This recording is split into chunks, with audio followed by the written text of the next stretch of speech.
Hello and welcome back. My name is Shannon and I'm the owner and creator over at Knotted Threads Co. Recently I've released my latest PDF pattern called the Weekend Add-on Pack. Now this is not a standalone pattern, this is a companion pattern to the original Tuesday Tote. Now you may be thinking that you're looking at some basic Tuesday Totes, but we have turned the basic Tuesday Tote into a weekend-long adventure. In that add-on pack, you will get 10 new add-ons, additional stabilizer pieces, and a new option for the lining, as well as tons of helpful tips and tricks to help you elevate your Tuesday tote to something that maybe may take you a whole weekend to sew, but you'll get quite an awesome result out of it. A quick overview of some of the add-ons is that there's an alternate strap installation method, a lining facing, the magnetic snap, a keyring clip that can be done in multiple places, an interior slip pocket or zipper pocket, and an interior dual slip pocket, both of which can be placed on the same side without issue. An exterior slip pocket for option B that can be done on both the front and the back of the bag. A recessed zipper that lines up nicely with the top of the tote. And a center divider pocket that is sewn into the bottom so it is a full divider. There's also a drawstring closure option for option A. This one actually is my favorite. I feel like it's no longer a tote, it's turned into a pouch, and I love pouches, so this is great. And lastly, there are options to sew your Tuesday tote using clear or jelly vinyl with two different finishings on the top, either binding or fold over. A lot of add-ons? Yes. Overwhelming? Maybe. But hopefully in the pattern, all 89 pages of it, I have broken it down into bite-sized sections that you can tackle one section at a time. Inside the instructions, you get all kinds of helpful tips and tricks and adventure guides and Venn diagrams to help you along the way. For this video tutorial, I do tackle every single add-on step by step and section by section. I don't go in the same order as I do in the PDF pattern, but that's also because you don't have to go in the order that I've written it in the pattern or that I filmed it in the tutorial.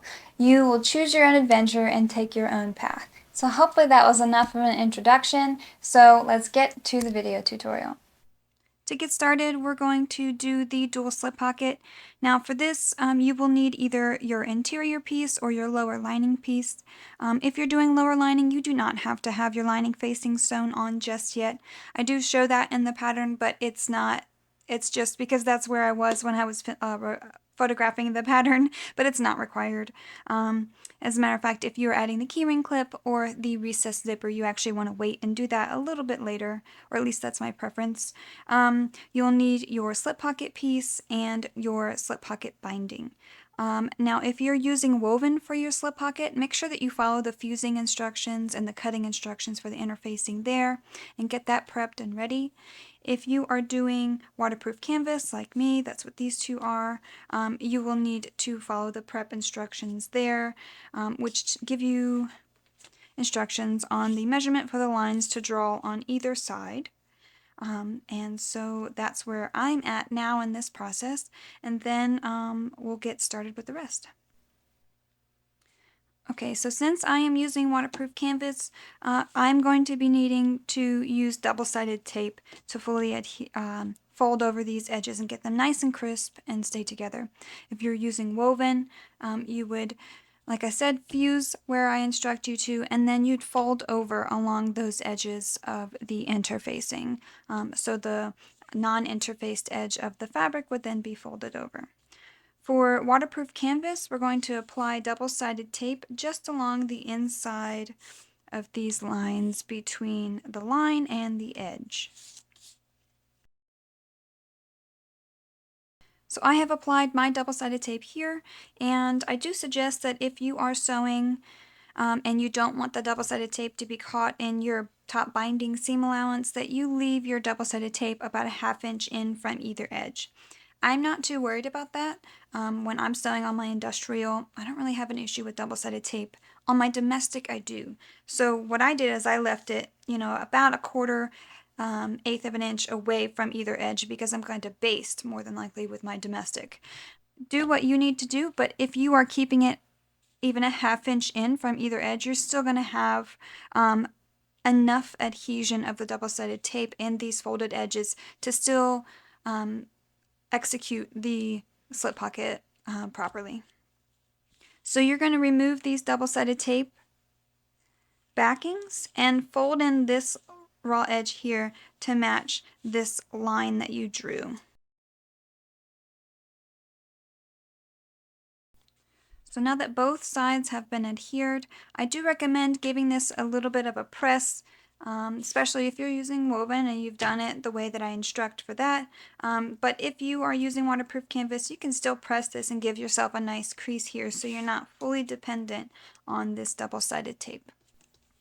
After a nice press with the iron, I have a crisp edge here, which is what I want, and then I'm going to fold this in half so that these two non-folded edges meet. And then I will clip. Then I'm going to take it back to my iron and give it another press so that I have a nice crisp edge down here. So I have got my nice crisp edge from pressing, and now what I want to do is take this to my machine and baste along this top edge here using an 1/8 inch seam allowance. Now if you're going to add a woven label, I do suggest adding it during this step so that you don't have to worry about placing it under your slip pocket binding when you're messing around with double-sided tape and everything like that. If you baste it now, you're going to have the placement that you want, and you'll maintain that throughout the binding process of the slip pocket. Now that we have basted that top edge, we want to run some double-sided tape just below that basting line on both sides. Now the reason for applying the double-sided tape below the basting line versus along this top edge or on your slip pocket binding is because for this slip pocket and the way that I have designed it, you're going to be sewing triangles on these corners and in the center so that you're not it's more supportive of opening the pockets with force. You know, if you have something bulky in there, like a thick foam with a case or something, and it's pulling on each individual pocket, you have this triangle here that's going to offer more support than a single straight stitch line.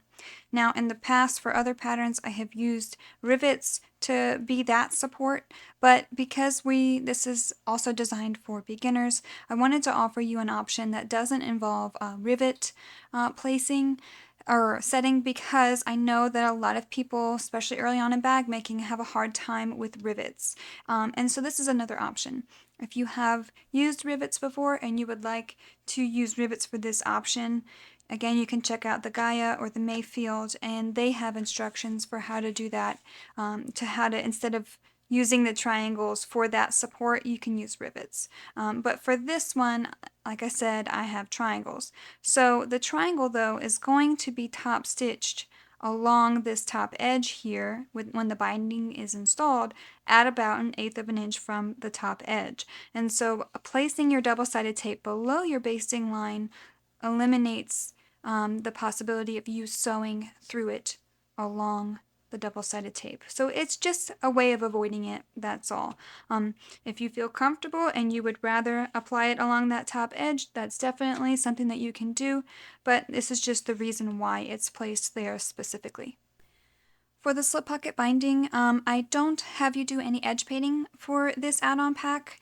I feel like that's a little bit more advanced than what I wanted to kind of teach and offer in this add-on pack. And so for these raw edges for the slip pocket and the overlay, I'm just going to singe these fuzzies and get rid of them, and that's the way that I'll treat it. But if you want to edge paint or do anything further with these edges, you can totally do that on your own.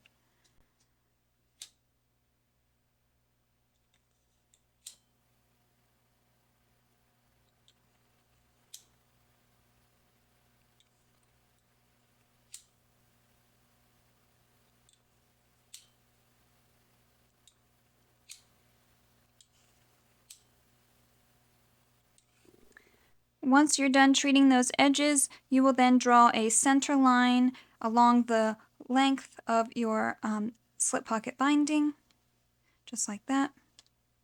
And then we will remove the double-sided tape backing from the back of your slip pocket. Then you will align it right under that center line that you drew. And then you will remove the front double-sided tape backing and fold it over. So if you can see here, my back is a little bit lower than my front. And the reason for that is because I've aligned this thick edge with that right under that center line. And it's crossing over the bulk of my slip pocket and then going down the front. So what I am losing here in depth is getting applied across the top.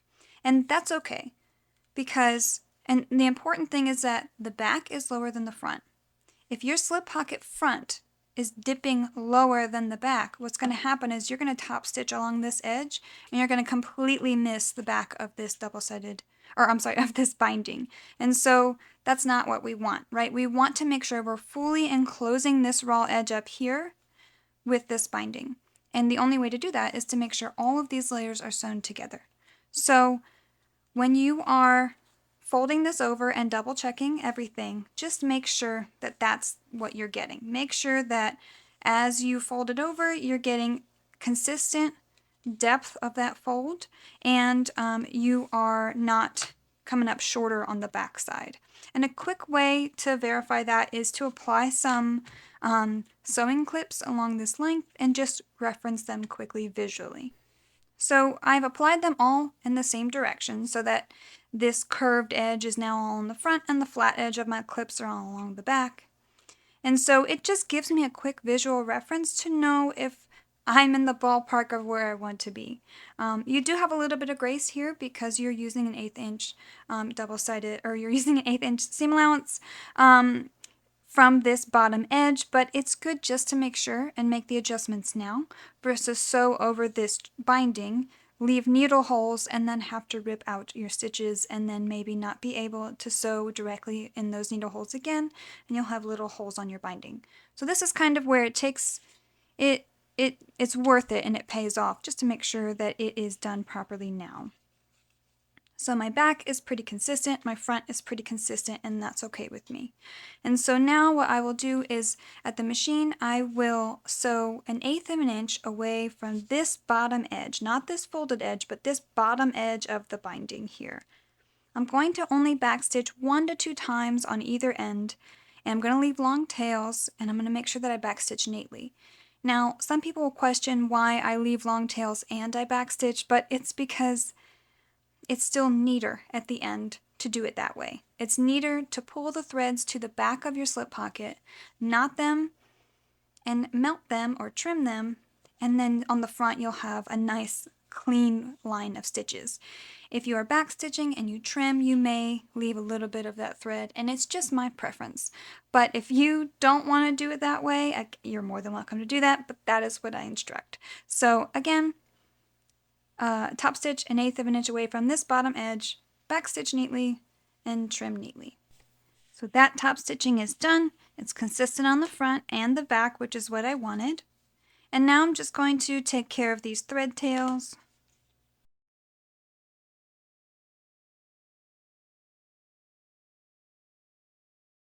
So this is what I mean about having that really nice clean line of stitches on the front, no knots or thread tails hanging out. Everything is secured in the back and it's nice and neat on the front. And so now on the back side, or the wrong side of your slip pocket, you're going to apply 1/8 inch double-sided tape around these bottom 3 edges. Now it's really important not to use anything larger than 1/8 of an inch double-sided tape, because if you do, you're going to sew directly over it for all these 3 edges, and you don't want to do that. So I'm going to apply this now, but if you don't have 1/8 inch double-sided tape, you can take a larger size double-sided tape and put it on some wax paper and trim it down as needed using your quilting ruler and a rotary cutter. I have applied the 1/8 inch double-sided tape to my bottom 3 edges, and I've kept it as close to the edge as possible, again to avoid sewing directly over it. Because we will be using an 1/8 inch seam allowance to sew this pocket on, we just want to avoid that the best that we can. So on your lower lining piece or your interior piece, I do give you the measurement to draw the line for your placement of your slip pocket. So if you haven't done that, do that now. Again, all that information is in the pattern. So we will remove the double-sided tape backings and align this bottom edge with that drawn line. And just press it down to fully adhere. Now this slip pocket placement is a little low in the bag, but that's on purpose because you still have enough room to apply your zipper pocket if you would like to on the same side of your bag. So if you want to play around with the placement of the slip pocket, you can totally do that, but as I have written it for the add-on pack, this is just the height that it's placed just so that you can again place that, or you can fit both on one side. Okay, I have the 3 bottom edges of my slip pocket adhered to my lower lining piece where with the double-sided tape.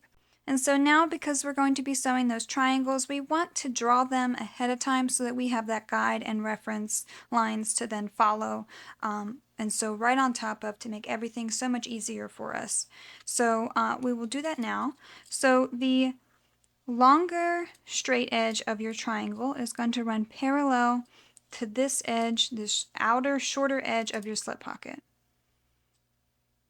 The shorter edge of your triangle is going to run parallel to this top edge with the binding.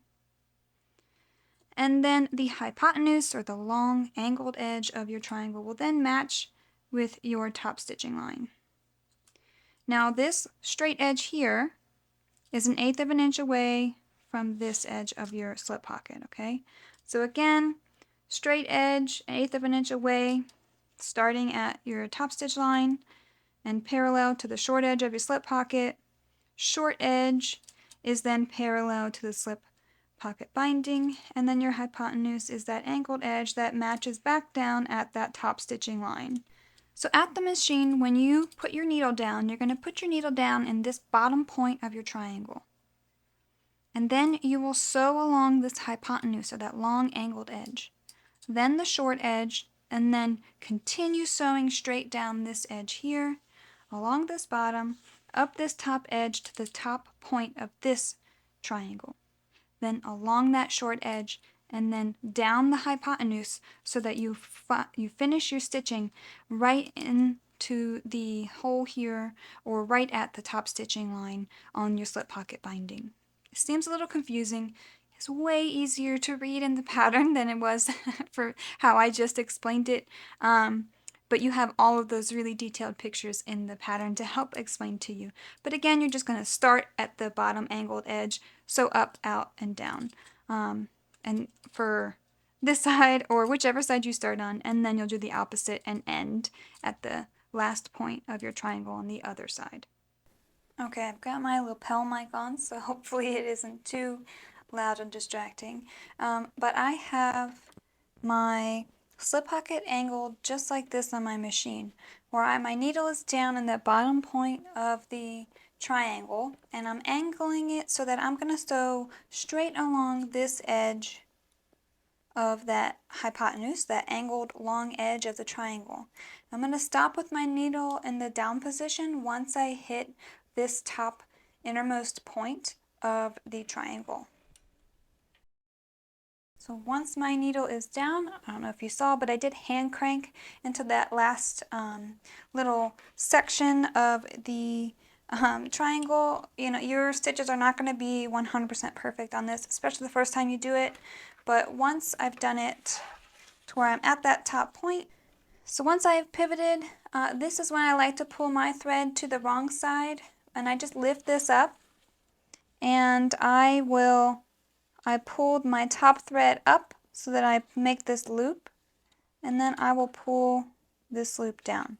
And so now that I know that I have those 2 threads to the wrong side, I'm going to pull them kind of back to keep them out of the way for my stitching when I sew along the sides. Then I'm going to sew along this short edge until I'm about 1/8 of an inch away from this side of my slip pocket. Depending on your stitch length, this could be 1 stitch or 2. So then I rotated with my needle in my down position, and I'm going to sew along these bottom 3 edges.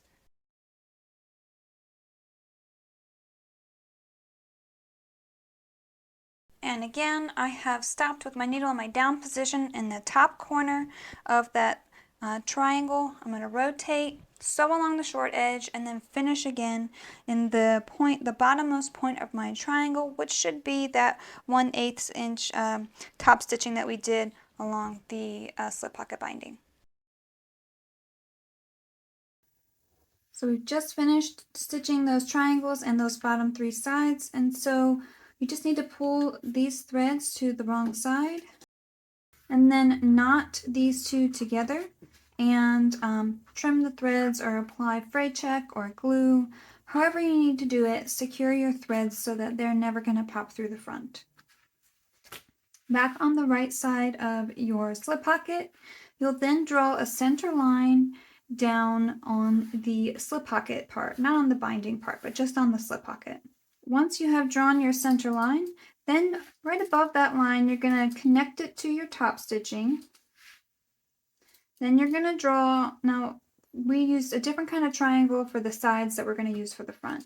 So the front, or for the middle will have sides that will go out equally from that center point, like that. And then you'll connect them about 1/8 of an inch from the top.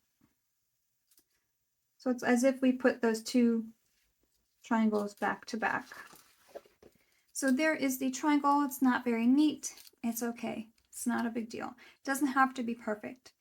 You just need the guide to be able to follow along with your needle.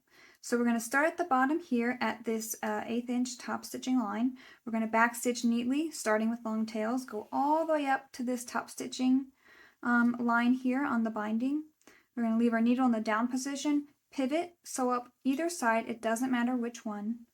Once you hit the outer point of whichever side that you're sewing, you're going to stop and pivot, sew parallel to the top edge until you hit the other point, and then sew back down until you hit that center bottom point of the triangle. Leave long tails and pull your thread from, or pull your work from your machine. So this is what we're looking for. We have a triangle with 3 equal sides. The easiest way to do that is to just count your stitches. Once you hit this center point, count up however many, over however many, and down however many. I'm happy with how that turned out, and so I'm going to pull these threads to the wrong side, knot them, trim them, and then we will be finished with our slip pocket. One thing to note is that I think that you should be sewing your slip pocket on first if you're going to do the slip pocket and the zipper pocket on the same side. There's always a risk that when you are sewing on your zipper pocket first and then you go to sew on your slip pocket second, that you forget to flip that lining of the zipper pocket out of the way, and as you sew on your slip pocket you accidentally catch that lining, and then that can give you issues turning your bag as well as the functionality of that zipper pocket. So definitely do this first, at least that's my recommendation. And yeah, so let's move on to the zipper pocket. For your zipper pocket, you will need your lower lining or interior piece, your zipper pocket lining, your zipper overlay, and number 5 zipper tape cut to the length specified in the pattern, as well as a number 5 zipper pull, and if you prefer, a woven tag. Now, for this kind of pocket style, it's important not to use metal tape. Is it possible? Sure. Are you going to break a needle? More than likely. Nylon tape has a metal appearance while being safe to sew over, easy to cut. You don't have to pull teeth out or anything like that. It's affordable, it's reliable, and I highly recommend it, and that's all that I use. So definitely make sure that it's not metal. The first step of the zipper pocket is going to transfer the inner rectangle of the zipper overlay placement onto your lower lining or interior piece. Once you've drawn this rectangle, we're just going to set this piece aside for now and then get our zipper basted to our zipper pocket lining. While using continuous nylon zipper tape, it's important to singe the edges so that you don't have any fraying that will happen. So if you have directional fabric, keep that in mind throughout this process. I will tell you when to really pay attention to it, but for now what we're going to do is just clip your zipper tape along one short edge of your zipper pocket lining. So then I'm going to baste along this top clipped edge using a 1/8 inch seam allowance. Alright, I have basted that edge.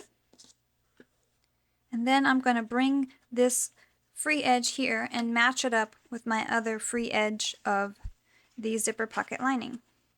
We're going to clip along this edge and baste again. Okay, so I have basted both edges here on both sides, so now we have a bit of a loop here. You don't want to separate these edges, and you don't need to sew these edges closed. You'll see why as we progress through the zipper pocket, so just leave this as it is now and set it aside.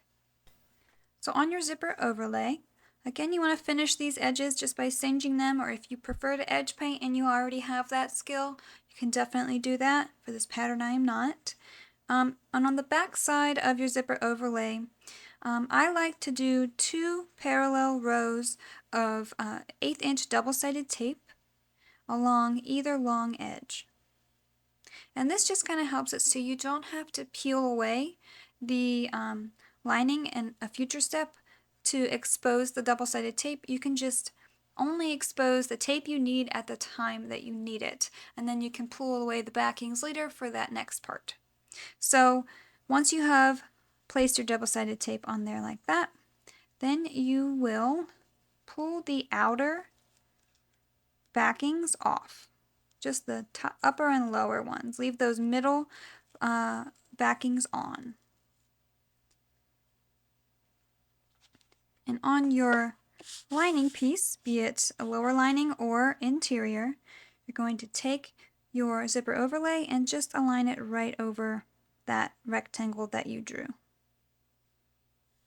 Now this is going to help you know that it's centered, it's going to give you the proper placement, and it just takes the guesswork out of it. That's why I like doing this. Now if you're going to add a woven label, I suggest doing it now. I like to just slide mine right under here, right about there. Not too far so that it's going to hit that upper window, but you want it to not be too exposed either. And you also are not going to want to trim this when that time comes, okay? You want to leave this just like this. So now that we have this on, you will then start at whatever point you're most comfortable with, but you're going to sew completely around the outside edge of the zipper overlay. You want to start with long tails, and you want to end in the same needle hole that you started and end with long tails. So as I stated, I'm going to start right here, right before my woven label, and even though this is my domestic and it's not required for me to hold my thread tails when I start, I still do, because this helps eliminate the nest that you get sometime when you're starting your first stitch. So if you get in the habit of doing that, you don't have to mess with the nest when you're trying to pull your threads through to the wrong side and all that stuff. So I'm going to get started. I'm using a long stitch length, and I'm using a seam allowance of about 1/16. So my machine has this really cool hover function whenever I let off the pedal. And so I use that to my benefit around curves, because I can easily pivot every stitch that I need to. And so if I need to do it one stitch at a time, I do. So for this one, I use this little point here of this foot, and that is what I use for my 1/16 of an inch seam allowance guide.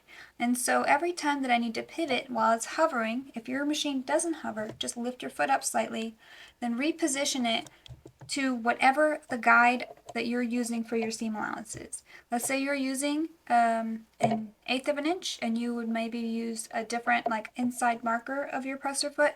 Just make sure that every time that you're pivoting, you're realigning the edge of that vinyl with that marker or guide that you're using. And that should get you a nice even seam allowance around all the curves and straight edges. Before I get to my first stitch hole, I will reach through to the bottom and pull my bottom thread so that I can pull my top thread through to the bottom. As I hit my last stitch, I'm going to hand crank and just slowly make sure that I am going to end in that last, or that first needle hole that I made. So here's the final result of the zipper overlay. You can see that my final stitch lined up quite nicely. And so I'm going to pull this thread to the back. I'm going to knot everything, and then we'll trim away some of this waterproof canvas from the back of the overlay.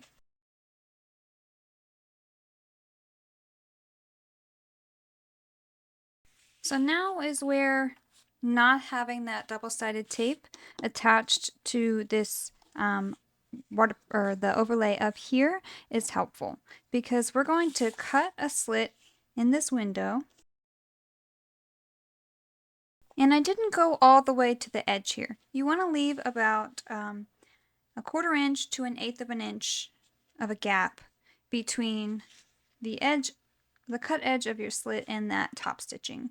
We're going to end up trimming away and leaving about 1/4 of an inch left of the overlay. Now, the best part about using those two strips of double-sided tape is that you can just fold this back here, and right where that double-sided tape is sticking that waterproof canvas down, or your lower lining or interior down, you just trim right along that. And so this is going to expose that other double-sided tape that we want. It's still going to leave us a good amount of space between the cut edge of what we're doing now and the sewn edge of the overlay. And we're not cutting the overlay at all. Just simply pulling it back and trimming this down. Now, it is very important not to trim this overlay, because if you trim the overlay, you're going to have to redo this whole process. If you were like me and you placed this your woven label and it went over your double-sided tape, that's okay. I'm just going to trim away the rest of this waterproof canvas, and then I will just reapply some double-sided tape over that one that's already there, so that I make sure that I get the right adhesion that I want. So I'm going to remove this backing here and this backing. I'm going to add a little bit of double-sided tape over that label. And if you really wanted to, you could just apply that double-sided tape now. I just like to do it at once to make sure that I have everything as centered and out of my seam allowances as I can. That's why I do it all at the same time. And so I wanted to show you this. So if I were to apply, or flip this over and put this right on top of this zipper tape and lining as I've sewn it, it's going to be a little hard to get it lined up perfectly, because I have this edge that just wants to stand up no matter which way I fold it. Even if I lay it like this, both edges are going to fold up. So I like to take this to the machine, and I like to press this nice and flat so that I am getting the easiest surface to perfectly align my window with. So I'm going to go press this flat, and then I'll show you how I attach this to our window. Okay, so now we have a slightly flatter surface to start with. Now this is when, if you're using directional material, you need to pay attention to which side is the right side up. Since we're using one continuous piece, 1/2 is going to be upside down and 1/2 is going to be right side up. Ideally, you want the right side up to be when you open your zipper pocket. You're looking through into the hole and you can see the print correctly. And so what you want now is to make sure that when you align this and you peek through here, this back half is going to be right side up. This half should be upside down. And then you will take your interior or your lower lining piece with the overlay, and you're going to align it directly over these teeth. Now, since we've removed the double-sided tape backings, it should stick rather well, and that's what we want. Now, you have a lot of grace between the edge of the zipper tape and the edge of your overlay. You have more than enough space, so where even if you're wrong here or there, or it's not slightly even, you still are not going to be you'll still have enough space to sew it up on the either side. But a good way to figure out if you have this somewhat centered is to just place your fingers on the same spot on either side. Place like this, pinch it just like that on both sides, and then press down with your knuckle and see if you can feel the edge. And use your hands on the wrong side of the fabric to feel each side and just try and see if you can get them to be even. Once you get them close, start pressing your overlay down.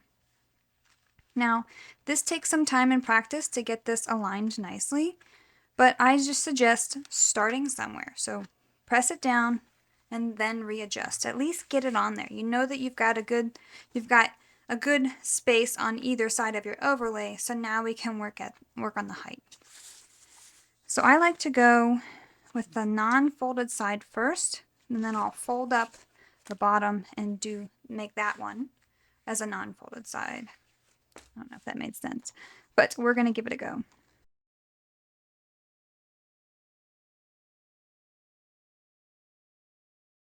Now that you have everything aligned nicely as you want it, you know that your lining is directionally correct.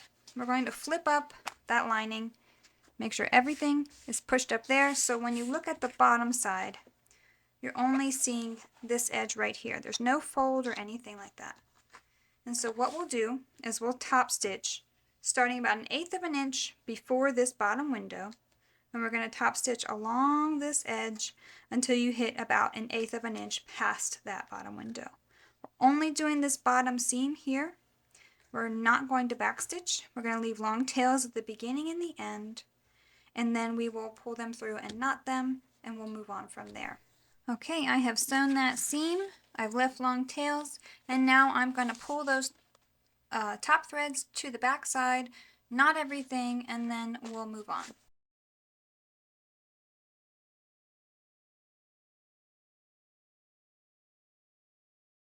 Okay, my threads have been knotted, and I placed a tiny little dab of glue there just to secure those threads fully, and then I'm going to pull this lining back down. Now we want to give this a good press so that this bottom fold that we just sewed that seam on, we want to make sure that that is as flat as it can be for this next step. Press it nice and flat. Now the point of that is to make sure that this bottom fold here, where you just did this seam, is as flat as it can be. If it's bulky or if it rides up too much, you're going to catch that little bit of bulk or that kind of riding up on these corners here when you complete this box. And what that's going to do is it's going to affect the way that the whole thing lays, and you're going to always kind of get this bulky sort of seam right here that you don't want. So once it's nice and flat, you can then install your zipper pull. Now, whichever direction you want the zipper pull to open and close from, that's your own preference. There's no right or wrong way. Typically in a lot of bag designs, we see that it is inserted on the right side of a zipper so that it closes on the left side. Whatever you want to do is the right way. There's no wrong way. It's not going to affect the functionality of the zipper except for the direction in which it happens. So do that now. You have plenty of space on the side in which to do it. So just pull this back, separate your zipper about 1 inch or so. Do one side at about a 45-degree angle. Do the other side again at about a 45-degree angle. And you see, if I were to push it on right there like that, see that one side is rounded and one side is straight? My zipper pull is going to be crooked. The way that you can eliminate that is by making sure that once your zipper pull is on, it might take you a couple times to get there, but this cut edge should be the exact same. It should line up the exact same way that it was when it was a cut edge. All right.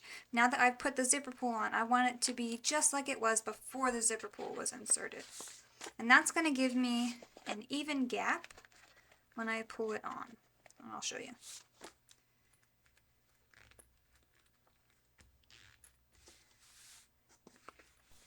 So now you can see we have an even bulge on either side and a gap right there in the center.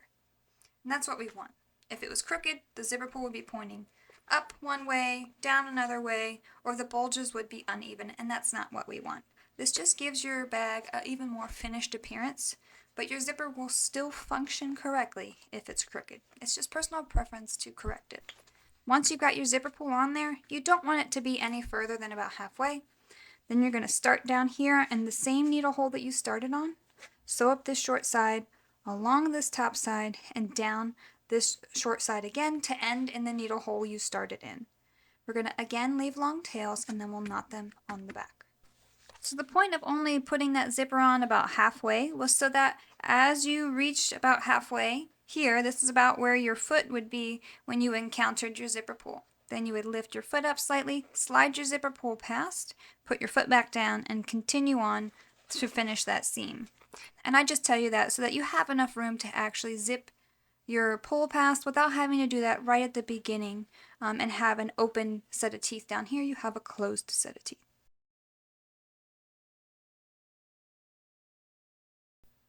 So now that we have sewn everything from the front and on the overlay, you can now open up and close this zip fully and you'll see that you have the pocket there and there are no raw edges of the zipper showing on any side. And you get that full window of the pocket to use. And so now, if you aren't going to be birthing your bag through this zipper pocket, you're going to want to skip this step. But in this video, I'm going to be birthing the bag through this pocket.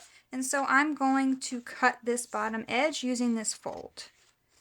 Now that's the benefit of using one large piece, is that there's no trimming that needs to happen. You just cut along the fold where it naturally folds in half. So now that we've cut that bottom edge, or not, if you aren't doing this, if you're not birthing through there, but what you'll do is then take this to your machine and then put your needle down just below these teeth and then sew along this short edge from just below the teeth all the way to the bottom using a 3/8 inch seam allowance. Okay, both sides have been sewn up, and so now we will draw a line along the bottom of this cut edge on both the front and the back side of the zipper pocket lining. So once I have drawn the line as indicated in the pattern, I'm going to cut the seam allowance horizontally, but I'm not going to cut my stitches. I'm only going to cut along that line right before the stitches, so that now these little sections of seam allowance can move independently from one another.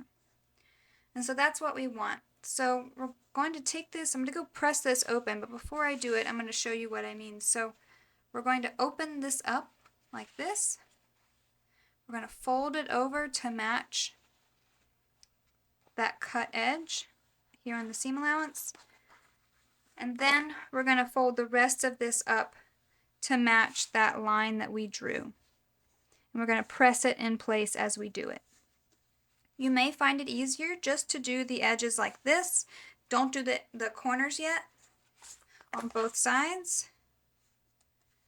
And then once you get your flat edges pressed properly, then you can open up and press these side seams nice and flat. And so I would open it, kind of pull on it slightly so that you're just fully exposing it, then pressing it flat for a really nice even crease there. So I've pressed the pocket, and you'll see that once I press it, none of this seam allowance here wants to lift up or fold in any direction that we don't want it to. And so for right now, this whole situation does not feel like it's going to end as well as we want it to, right? It feels a little bulky. It was awkward to press and everything like that. But the benefit of doing it this way is that once everything is closed up and pressed back down, everything is going to be where we want it to be, right? It's going to be top stitched, and you're not going to have a very bulky section. If you were to fold this up and sew this all the way down the side so that you have these edges with the bottom folded up and sewn in, when you go to close up your bag and push the pocket back in, the seam allowance has been tacked down in a direction that's opposite of where it wants to go. So it's kind of one of those things where, trust me, I've tried it both ways. But if it's easier for you to do it the other method where you do this fold up first and then you close up the sides, again, there's no right or wrong way, it's preference, right? Does the end result feel different? Yes. Do they both provide the same function of closing the pocket? Yes. Is this more work? Yes. It's whatever you want to do, but just know that the reason I do this is because when it comes time to press the sewn bottom seam of your pocket back into your bag and you poke those final two corners out, you kind of release this tension of bulk that you can't do in other methods. But again, it doesn't mean that any other method is right or wrong. So now your zipper pocket is done until it's time to birth the bag. Movie Magic will have me back here with a finished bag that just was birthed, and I'll show you how to close up your pocket, but it will be a while for me before I get to that point. So now that you have pretty much finished your bag and you've sewn your top seam and top stitched your top seam, it's now time to close up that zipper pocket. And if your fold came undone a little bit, that's okay. It'll be easy just to press it back down now with your fingers and just fold it back down and clip it. Make sure this seam allowance stays open.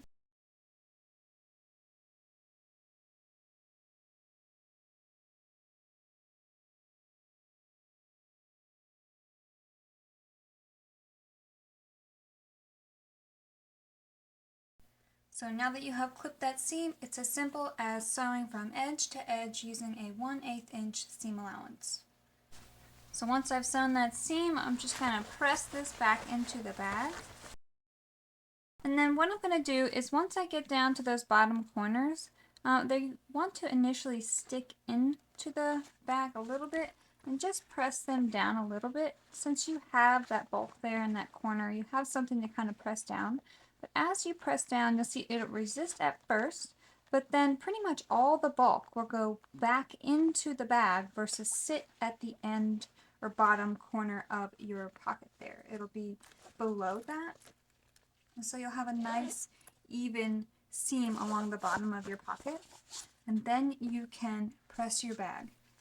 Now with the center divider, it does give you a little bit of a hard time when it comes time to press your bag fully.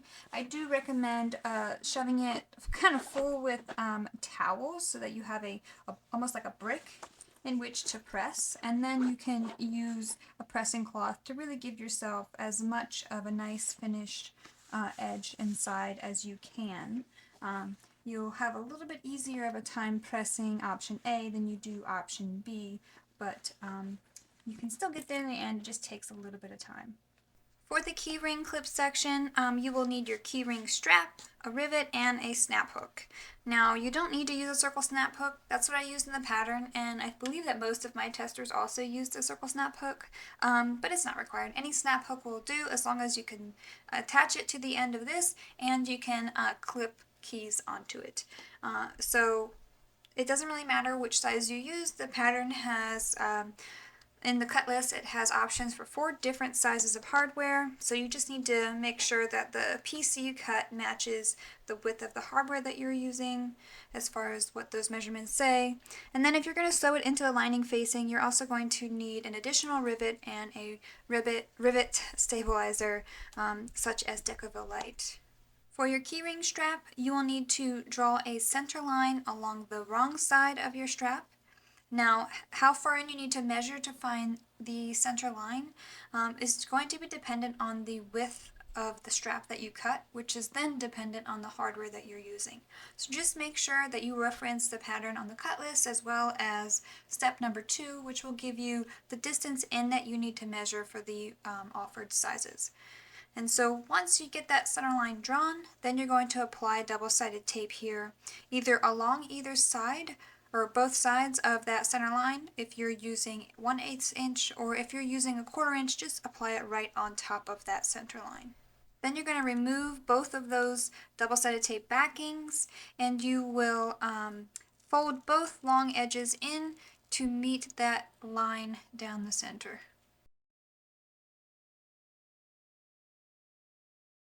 So once we have folded everything to the center of the wrong side or the back side of your keyring strap, then we will top stitch the bottom 3 edges using a 1/8 inch seam allowance. So I have top stitched the bottom 3 edges, and then I just pulled those threads to the back and melted them, and that will be fine because this is going to get sewn into my seam up here. If your strap has a little bit of a twist, that's okay. If it was a normal strap that you'd be wearing or a handle for a bag, I would say it would be a good idea to address it. But for this little strap that's going to get sewn in and then tacked down and then also tacked down here around the hardware, you're not going to have too much twisting once it's all fully installed. So this is totally fine, even if you have a little twist. If you were doing 3/4 inch hardware or 1 inch hardware, you have additional top stitching you need to do before we move on. So I definitely recommend doing that. You can find the details in step 6 of the add-on pack for this section. Now you will need to mark the rivet hole placements. I provide you measurements in the pattern, so you would do that now, and then we will punch those holes through those marks. Alright, I have punched both of those holes here, and then I will wrap it around my hardware, match those holes up, and then insert my rivet.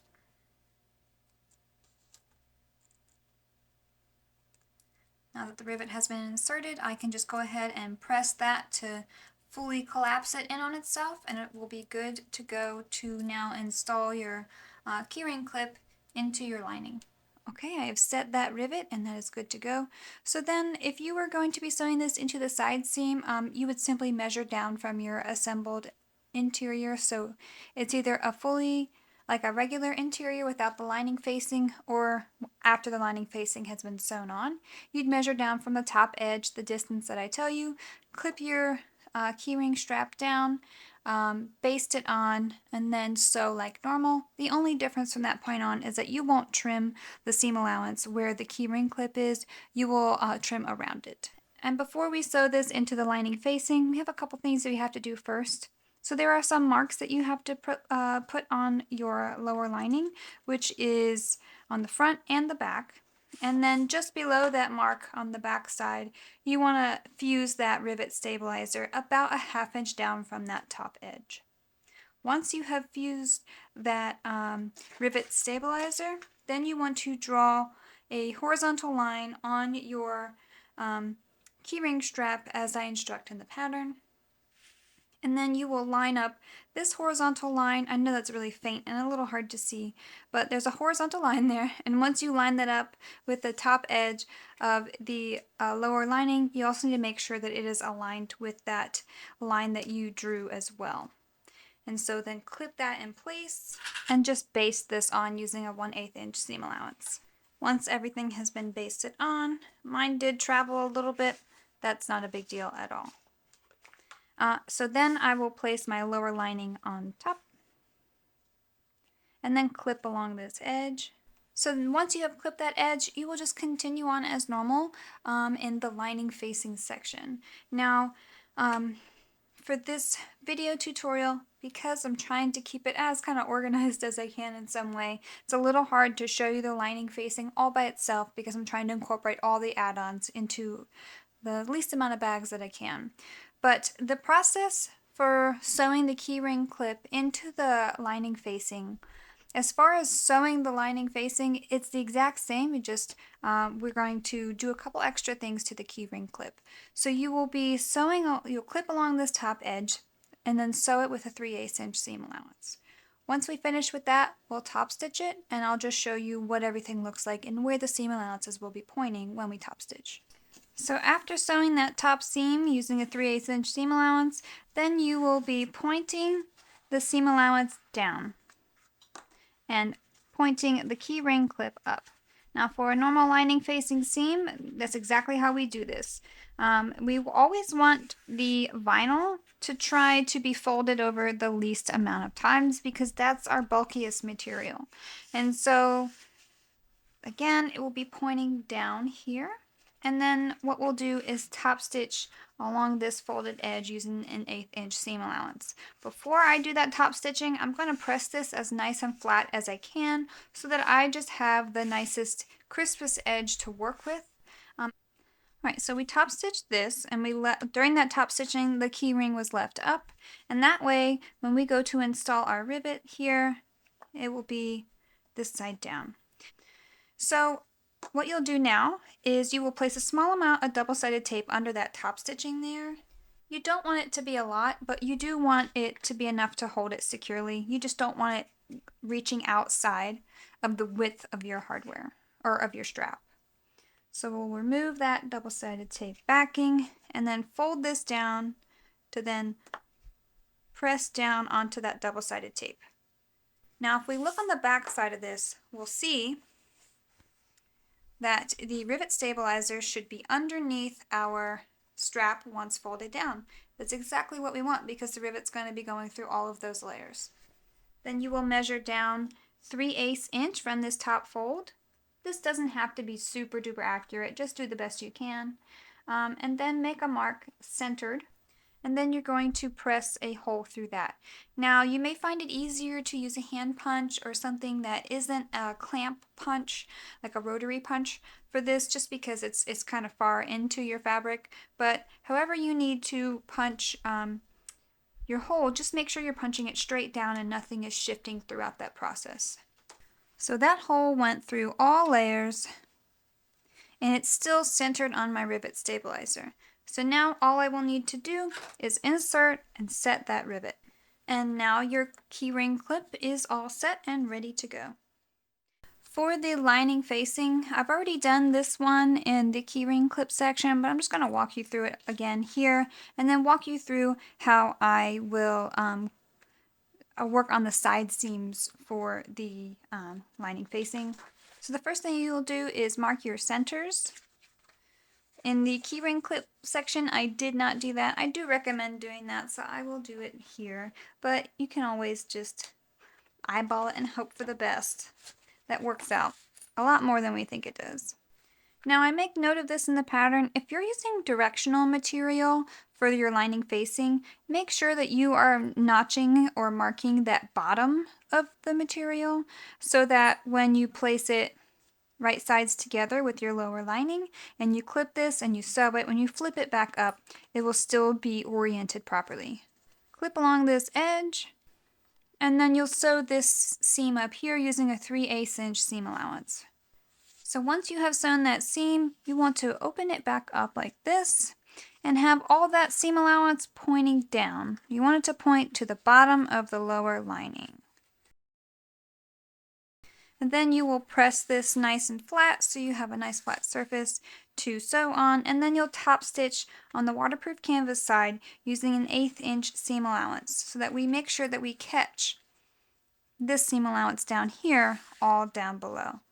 Now I mentioned in the keyring clip section, if you watch that, if not, that the reason why we do this is so that the vinyl isn't folding back on itself, because it is our thickest, it's our thickest material that we're using, and so we don't want to have that, a double dose of that. We just want a single dose of that and a double dose of the waterproof canvas. So I will top stitch that and then we'll move on. So once you have sewn both of those seams there, then you're just going to place it right sides together, match up these side seams, and continue to construct the interior like you did in the original pattern with the seam grading. The only thing that will be different is if you are using a zipper pocket, just make sure that you don't leave the gap at the bottom because you won't be birthing through there, you'll be birthing through the zipper pocket. Unless you have a zipper pocket and you still want to birth through the bottom, then leave your gap. So I will get this clipped and sewn and we'll check back in to address the side seams with some fancy top stitching. With your interior fully sewn, we're going to pretend like I remembered to do the magnetic snap here. I even put it in the pattern to remind you to do it before we do this step, but that's okay. We will persevere and do that after the lining facing section.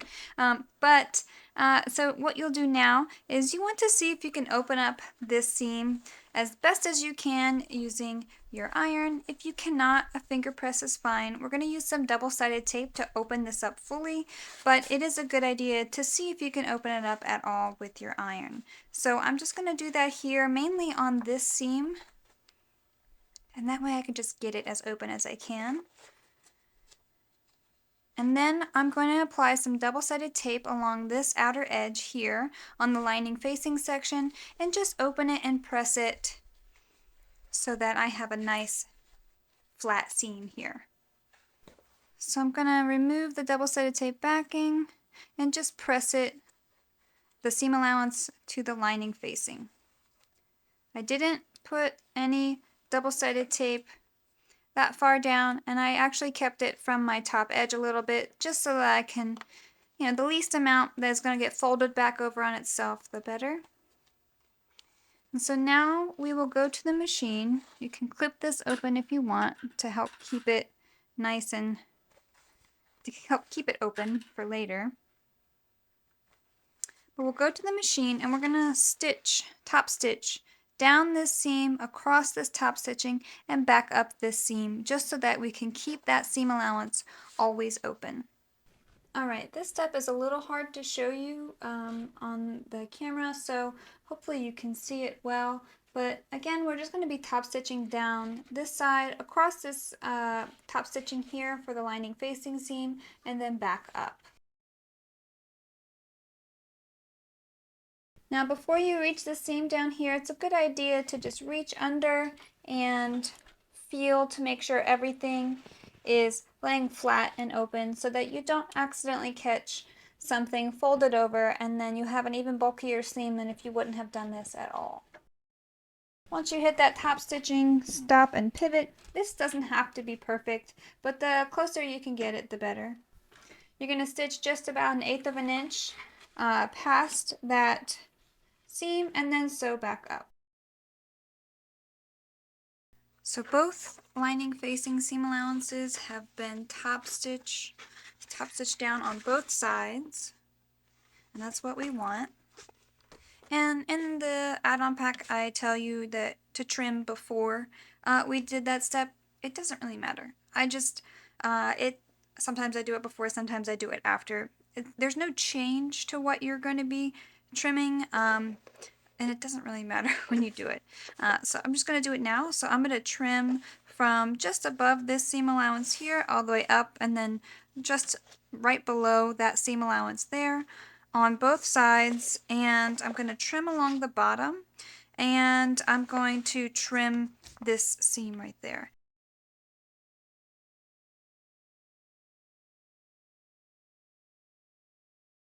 Now, in the original pattern, I do tell you to open up these seams and press it, and I'll be honest, a lot of feedback I got was that most people don't do that. They just trim it, and so do what you will, whatever you're more comfortable with, whatever your preference is, just go for it. I'm okay trimming just as well as I'm okay pressing, but for the ease of the video, I'm just trimming. Okay, for the magnetic snap, it's a really simple process, and typically, and as I instruct, you should do that before you assemble your interior. But I'm going to keep it real with you that I just completely forgot to do that in the filming process. And so we're going to do that now, and I'll show you how I do it, even though it is at a point to where I tell you you should have already done it by, but that's okay. You'll need your magnetic snap. You can use the larger or the smaller size. I just recommend using a stronger one. As long as it's strong, you're good to go. The 2 washers that come with your magnet as well, and then 2 magnet stabilizers. Now, I did not measure these exactly, but I just kind of eyeballed them. Just make sure that you have something that gives you a good amount of space around your washer, and you'll be good to go. You want it to be enough to where when you open up those prongs, it's still covering it. Okay, so if it's too small, then yes, you're stabilizing the hole, but you still want to stabilize everything else as well. Okay, so I have measured down what I call for in the pattern from my center mark here, and I made a little dot. And with that dot, then I'm going to place my washer directly over it and then trace these 2 vertical lines. Now, I definitely recommend that you don't place your washer this way so that you'll have horizontal lines, because you're going to be opening those prongs up, and you don't want the prongs to get in to interfere with your stitching at all. So open it or orient it that way and just trace those lines there.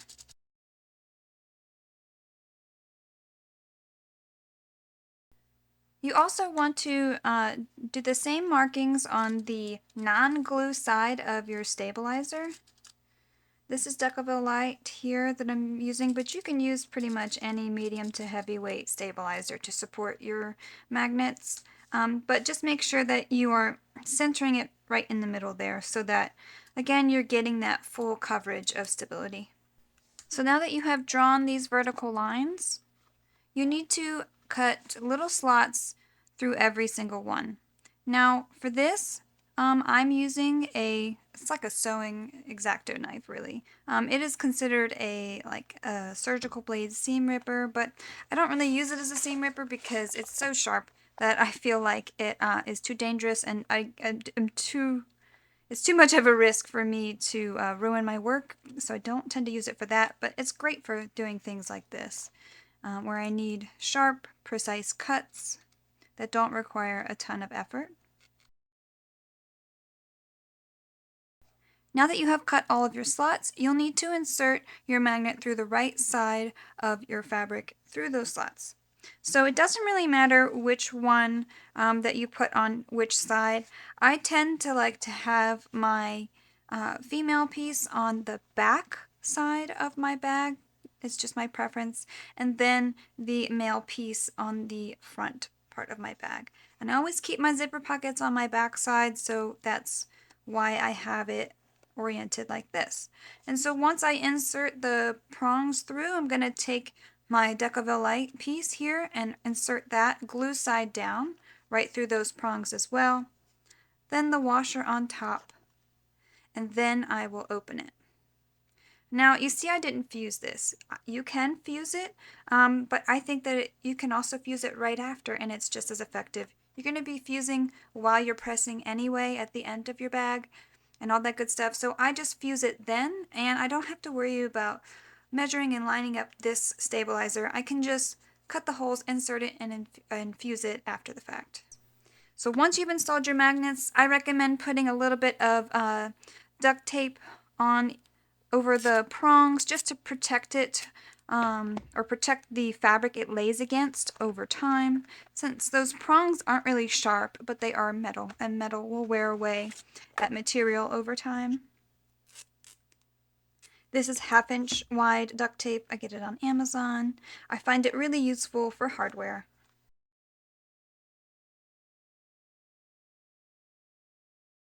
And voila, your magnet is installed. You're good to go. Please do it before you assemble your interior. It's just easier that way. But if you forget, it's not the end of the world and we can always fix it. For the recessed zipper, you'll need lower lining and lower facing pieces. This doesn't work with the interior piece, so you'll need to cut these options. I recommend sewing on your pockets if you have those planned for your bag. Make sure those are already installed. It's just easier to get all that done now.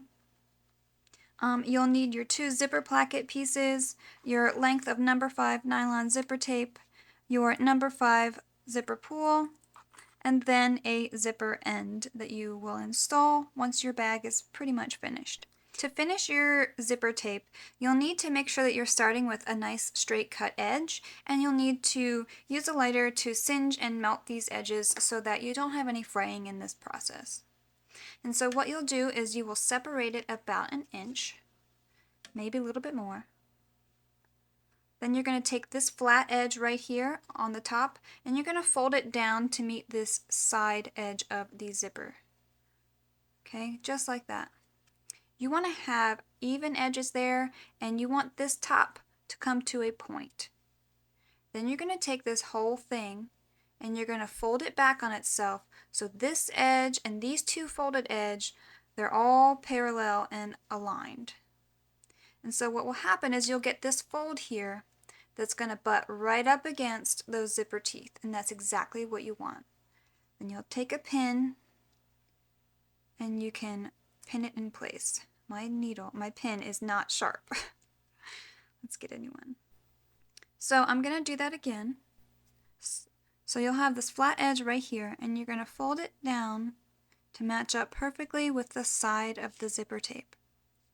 Then you're going to fold that whole thing back while maintaining that point, okay?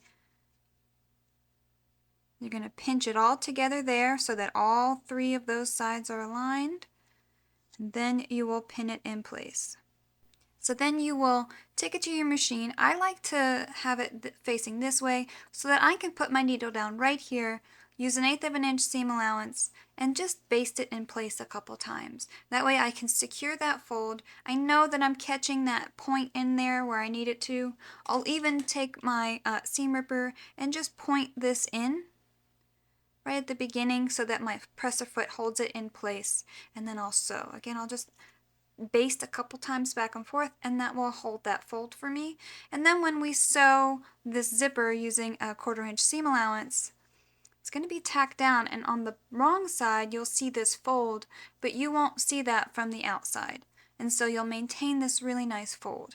And the reason why I do it this way is because you can do the same thing on the other side by pinching it. So I'm folding it down to meet that side there. And then I fold the whole thing back so that all my sides are even, and then I pin. And so because you started with a straight edge and you're doing the exact same method on either side, you're going to have an even zipper end, a finished end here for both folds. As long as you're consistent, as long as you're doing the exact same thing on either side, you're going to have a nice even fold, and there's no guesswork in it. You literally just fold to match and then fold again to match, pin and baste. It's as simple as that, and it's a really great skill to have, and you can use this for all kinds of methods, and it enables you to have a fully opening end and a closed end on the other one. Great for zipper pouches, all kinds of things. I use it in the Aries, and I use it in the Gaia for the zipper placket as well, and of course here in this add-on pack. So it's a good skill to learn. It may take some practice. You're not going to get it right the first time. But once you do get it, it's just something that you probably won't stop using. So I'm going to baste these down, and then we'll come back and see what it looks like. There we go. We have 2 folded edges that match, and we have a really good starting point for sewing on the zipper onto our zipper placket. If you want, you can mount these edges again. Just give it a little press to really secure those folds even further. But as long as you sewed back and forth a couple times, your stitches shouldn't come out. Now that you have fully prepped your zipper tape, you'll need to make the marks that I call for in the pattern on the zipper placket. And when I tell you to mark your center, I do give you that center measurement. You can also fold it and notch it if you want. I just find this process a little bit more accurate if I'm drawing those lines there. Once you've drawn those lines, you'll need to apply the double-sided tape. I do tell you to offset them in the pattern so that when we do this next step and we fold everything over, our double-sided tape will be offset from one another, just so that you can avoid having a double dose of double-sided tape. It's not 100% necessary, but if you can avoid it, I always suggest it. Why not, right? You're not doing any more work except for just moving the tape up just slightly, and it's just one less thing you have to worry about, right? So then you will remove the double-sided tape backing and fold this short edge down to meet this drawn line and press to adhere. And then I like to place a little clip just to secure it further. So now that I have these edges clipped, I will align my zipper tape here just below that center line that I drew with the zipper tape facing right side up, and then I'll clip along the length. And the reason that I tell you to align it just below that line is because when you fold it over, you're going to be dealing with the height of the zipper teeth. And so what you want is just to give yourself a little bit of extra space to cross over those teeth, but still line up at the bottom.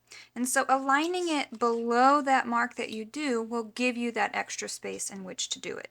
If you were to put the top of the teeth just at the top of the line that you drew, you would come up just slightly short here on the top, like this. And that's not what we want. We want an even mark down there. So this just gives you a little bit of extra space in which to do it. So what you'll do now is you will baste along this long edge here using a 1/8 inch seam allowance. Make sure that you're keeping your alignment of the zipper teeth as precise as you can here. All right, we have basted. We know that that basting is going to keep everything where we need it to be. And then we're going to fold this placket over and then align these bottom folded edges and clip. And then clip along this length.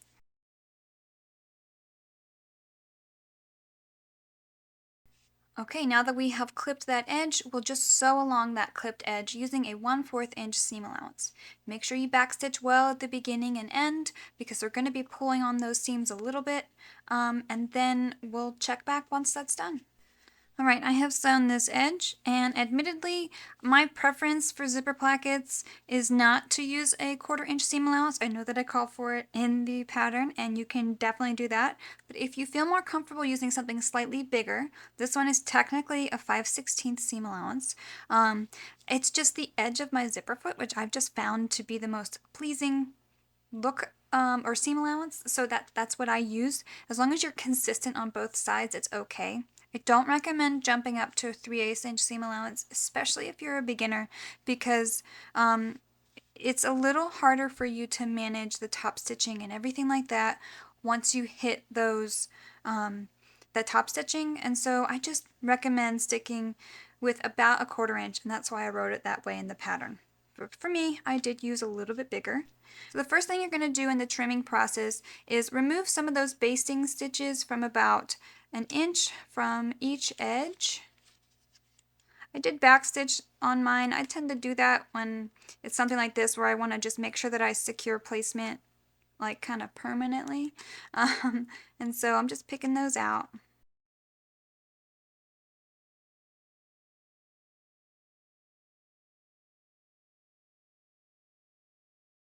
And so once I have removed those basting stitches, now I can access both sides of the vinyl, and that's what I want to do. So I'm going to reach in, and I'm not going to cut my zipper tape at any point in this process. I'm going to reach in and start cutting just below where that point is that I have folded down in my zipper tape. And I'm just going to clip up here to about that center point. I'm going to do the same thing on the back side. Again, it's so important not to cut your zipper tape. If you cut your zipper tape in this process, you're going to ruin the whole project, or at least ruin your whole zipper placket. So now that we have done this end, it should look like this. I'm not cutting lower or any closer than 1/8 of an inch from this seam. It's just enough for me to kind of remove some of that bulk. Then on this end, this is where it gets a little funky, but I just tried some trimming a couple different ways, and to me this was how I got the best results. The first thing I do is I cut that angle, then I'm going to take that whole end and snip it again, so I get this kind of angled edge right here and a single angle edge there. And then I'll go over here and trim it. Now the reason my edges are lifting up is because I didn't apply double-sided tape there, again just to keep it out of my seam allowances. You can keep it all the way there if you want. Again, I make sure that we offset everything so that it's a small amount of double-sided tape if you do sew over it, but again I try to avoid it where I can. So this is what your trimmed edge should look like on this side. I'm going to do this as well.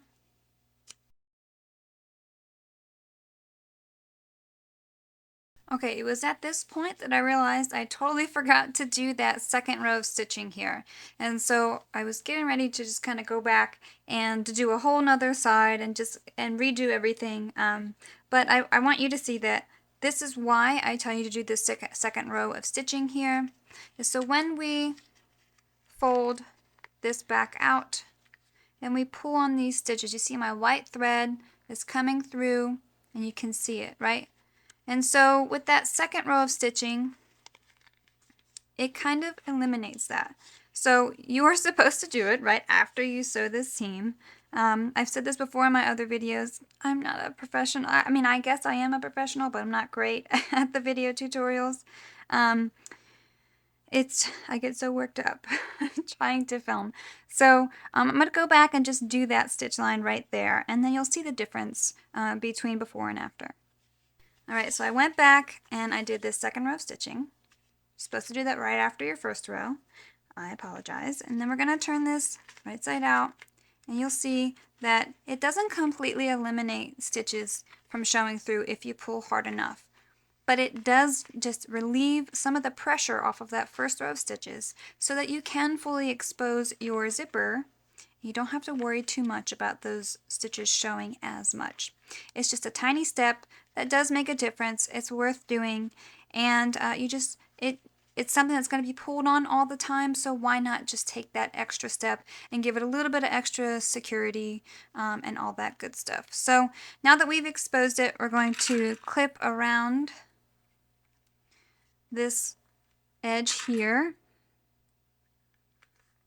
If you are using fabric or waterproof canvas for your zipper placket, I would say give it a really good press here. We can't really do that with vinyl, but you can totally do that with fabric.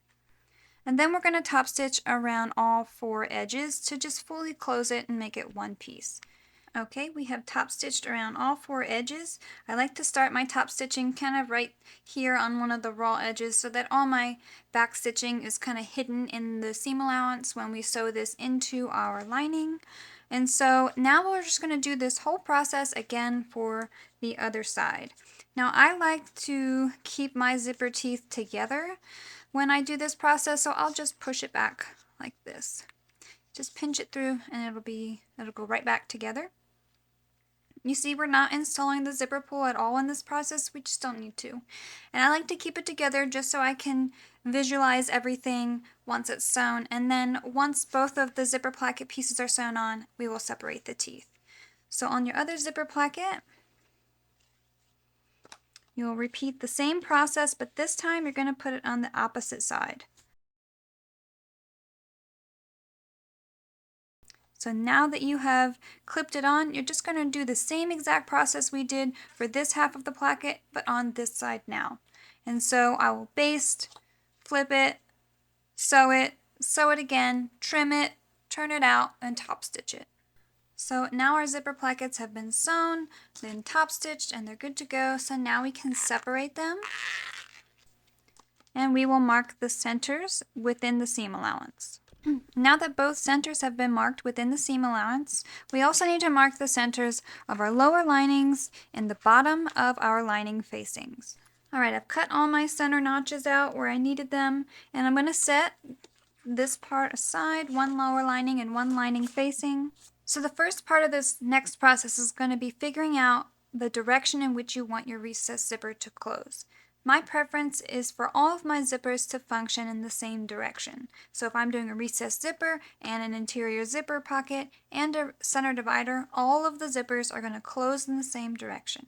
And so for me, because my zipper pocket is closing this way, I'm going to take my zipper placket and place it right side up here, and I know that this is going to be the back of my bag. This is the direction my zipper is going, and I'm going to align my center markings, and so that when I sew everything and at the end when everything's turned, my zipper will function and close this way just like my zipper pocket here. So I'm going to match up this center marking with this center notch on my lower lining, and I'm going to clip. And then I'm going to baste along this edge here using a 1/8 inch seam allowance. So now that I have basted on my zipper placket, I'm going to take this lining facing and place it right side down with that center notch pointing up and align it with the center marking of on my zipper placket, and then clip along this edge. So now we will sew along this clipped edge using a 3/8 inch seam allowance. Be mindful of the bulk as you sew over each end of the zipper placket. You may need a hump jumper just to encourage your machine to not skip any stitches, but you should be fine for the most part. So now that you have sewn this seam, we're going to lift this lining facing up with the recessed zipper, and we're going to press this seam so that our seam allowance points toward the bottom of the lower lining. We want all the seam allowance pointing down. We don't want any of it pointing up. You can top stitch along this edge on the lower lining side using a 1/8 inch seam allowance. So now that you have top stitched this seam here, this half of your zipper placket is done, but you will need to do the same thing on the other side. The only difference will be that your zipper placket will need to be pointing in the opposite direction from your first one. So make sure that your zipper teeth are right side up and it's just pointing the opposite direction. So now that you have sewn and top stitched both linings and lining facings together with the zipper placket pointing up like shown, you are essentially done with the recessed zipper for now. You just need to complete your interior assembly, and since we're using the lining facing, make sure that you refer back to that section for top stitching these seams up here and for trimming. If you use the zipper pocket, you're going to birth through that zipper pocket and you won't be sewing or leaving that gap in the bottom of your lining. Just pay attention to whichever add-ons that you're applying to your bag and make sure that you're taking the necessary steps where you need to. But to finish this zipper, pretty much all that you will have to do is sew your bag like normal, but when you sew that top seam and you have everything right sides together, make sure that you just flip this down and you keep these zipper tails clipped out of the way so you don't have to worry about accidentally sewing them into your side seams or anything like that. And then Movie Magic will have this all completed and ready to install our zipper pull and zipper end on here momentarily, but for me it will definitely be hours away. So after you have birthed your bag, you've given it a good press, everything else is done, you don't have any more sewing or stitching left to do on your bag, it's now time to insert your zipper pull and install your zipper end. So I'm at that point, so I will need to take my number 5 zipper pull and insert it onto my zipper tape. So make sure that you are installing your zipper pull so that you still have that nice even cut edge along the end of your zipper tape. There we have it, a nice zipper placket, recessed zipper. It doesn't come up past the edge of your bag, which is my preference, and it points up and out of the way so you don't have to push it out of the way to open up the zipper pocket or this center divider. Now that you have your zipper pull on, we need to install the zipper end. So the way that I do my zipper ends is I just fold both of these sides in half right next to the teeth, like that. Then I'll fold one, and then I'll fold another, so that I have one fold on top of another fold and both of them are behind the teeth. Then you can melt it here to secure.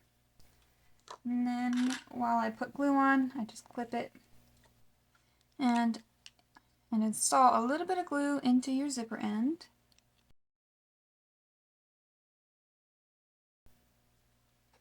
Then insert that zipper end onto the end of your zipper tape fully. And then if preferred, you can put some Loctite on your screw and then install your screw into this bottom hole. And so that is your recessed zipper. Okay, so it's finally time for the most kind of complex add-on that's included, which is the center divider. Now there is one stipulation for the center divider, and that you need to sew it with a zipper pocket in combination with a zipper pocket, because we have to birth through this hole because we're sewing the zipper or the center divider into the bottom seam, so there won't be a place to birth it down there. So make sure that you have already had this zipper pocket sewn.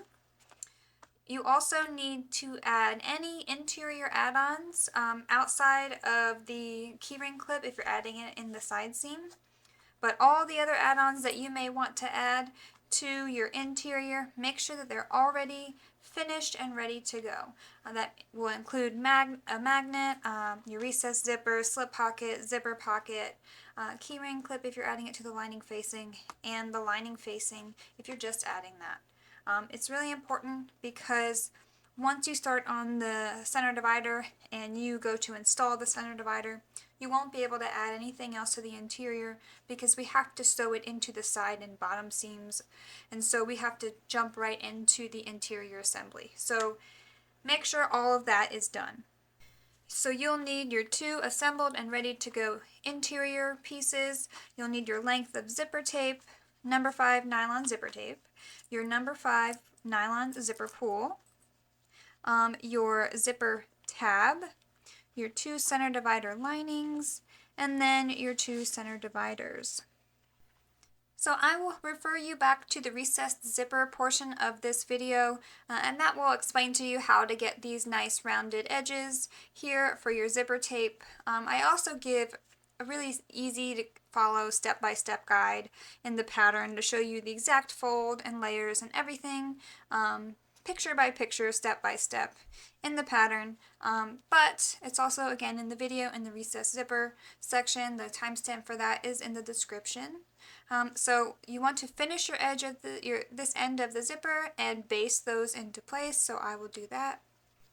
So I have finished off those 2 edges of my zipper tape, and now I need to trim my zipper tape to the length that I specify in the pattern, and then I'm going to singe this edge again just to make sure that I don't have any fraying at all.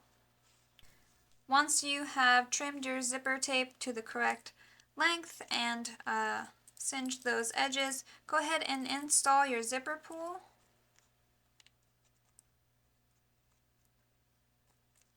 Make sure it's inserted nice and even so you have that even gap and your zipper pull is pointing directly down the tape. So then you can take your zipper tab and fold both short edges to the center, and then fold them in again one more time. And then we're going to press this whole thing. So this is what we want. Both of those edges are folded into the middle, and then we now have just folded edges, no straight raw edges. So we'll need to apply some double-sided tape here onto the end of our cut zipper so that we can attach our zipper tab. Doesn't have to be super exact. I like to only put a little bit on the front and the back just to try and keep it out of my stitching as much as I can. And I remove those backings and attach my zipper tape. To make it even, I just align this cut edge with that inside edge of this part of the zipper tab and then fold this over and press and further clip if you need to. And so now we'll just sew along this edge right here using a 1/8 inch seam allowance. Make sure that before you do that all of your edges are lined up so that you're not having your bottom edge come up too short. You want to make sure you're catching all of these layers as you sew. And before you do this, double check that you did put your zipper pull on. So now we have sewn on that zipper tab and we have our completed length of zipper tape with a nice finish edge on one end and a zipper tab on the other. So now I want you to mark the center of your zipper tape and the centers of both of your center divider linings and your center dividers. So now that all of your centers have been marked, you want to place your zipper tape right side down on top of a center divider and align those center markings and then clip along that top edge. So now that you have clipped your zipper on, you will baste along the zipper only using a 1/8 inch seam allowance. I've basted on my zipper. I did not sew outside of my zipper. And now we can place a zipper or center divider lining on top, right side down, and align those center markings. So I've basted my zipper on. I did not sew outside of my zipper. And now it's time to do some markings. I explained to you in the pattern to draw these boxes here. Now I understand that this is an angled edge here. That's fine. Just keep your measurement from the best that you can. It doesn't have to be exact. You just be consistent with whatever you're doing. If you're angling it, angle it on all of them. And if you're just keeping it that right angle from the top, then keep that. So once you've made those markings there, go ahead and clip your center divider lining on top, match up those center markings, and clip.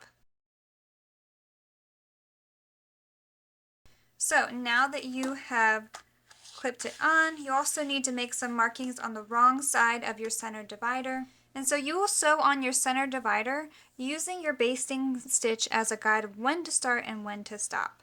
So you're going to sew using a 1/4 inch seam allowance, but you're going to put your needle down right here at the first basting stitch. So if you have a hard time seeing that at your machine, you can always just on the wrong side of your fabric, just draw that line so you have a better reference point of when to start and stop. That's just an easy way to make sure that you're kind of staying within the limitations. And so I'm going to sew that 1/4 inch seam allowance now, and then we'll move on to folding away some of this bulk so that we don't have as much bulk in our side seams when we sew on our center divider to our lining. Alright, that seam is done. I give it a good check just to make sure it's nice and straight, and I'm happy with how it turned out. So I'm going to now apply some double-sided tape to these top corners. So we're going to remove those double-sided tape backings, and we're going to fold this point down to best match up with that corner that we can. If you can't reach it perfectly, that's okay. Just reach it the best that you can. So your top corner should look like this. And so on the back we need to put some double-sided tape right above those lines that we drew on the side. And so I find it easiest to turn these right sides together before I remove that double-sided tape. I like to just expose the zipper, fold everything over, give myself a little mini crease of where it naturally wants to go. And then once that happens, I remove my double-sided tape, and then I'll do that natural fold, wherever that may be. Just kind of helps you not fight it all that much.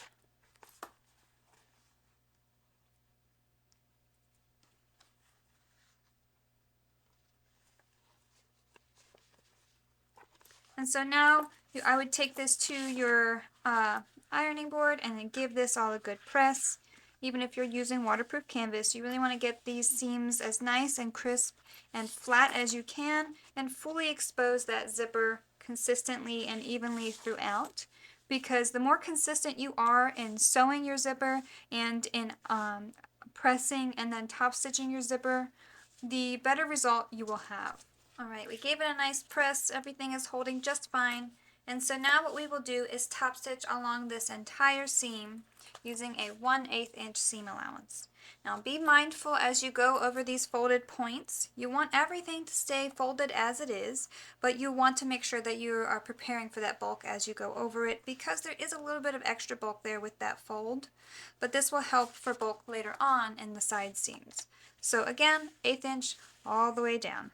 So now that you have top stitched this seam, you will do the whole process again for the other side. So you will place your zipper right side down and align that center mark with the center marking of your center divider lining. Base that down, then do your markings, clip and sew your lining on, and then top stitch just like we did before.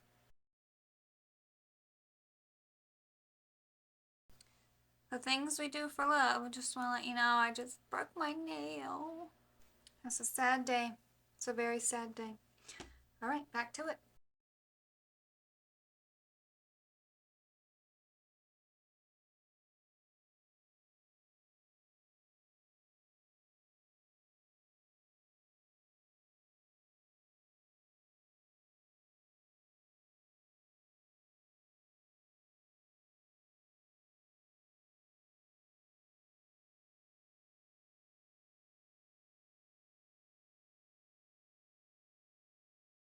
So now you've sewn that second side. Everything is where it needs to be and is nicely aligned. Now what we need to do is separate these two halves and then clip along each end. So in the pattern I tell you to draw out the seam allowances on these angled edges. I think it's just easier to follow because these angle edges are pretty short and you have to go further out than what your seam allowance guide will show you. it's just easier to do it this way. If you feel comfortable sewing that seam allowance without drawing it on first, you can totally do that. I just prefer the consistency and accuracy of doing it this way. So I will do that. And so now that you've drawn those lines, what you'll do is you'll sew this lining edge from edge to edge using a 3/8 inch seam allowance. And then you'll do the same on these short edges on those lines that you just drew. You're not going to sew a 3/8 inch from that drawn line. You're going to sew directly over that line that you drew, which is 3/8 inch away from this angled edge. So now you have sewn those. We're going to trim all those seam allowances down to about 1/4 inch.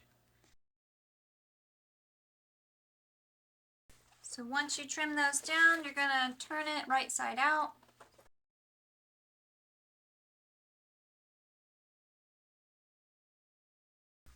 So once you turn it right side out, when you roll this bottom angled seam right here between your fingers, you should see that that should line up quite nicely.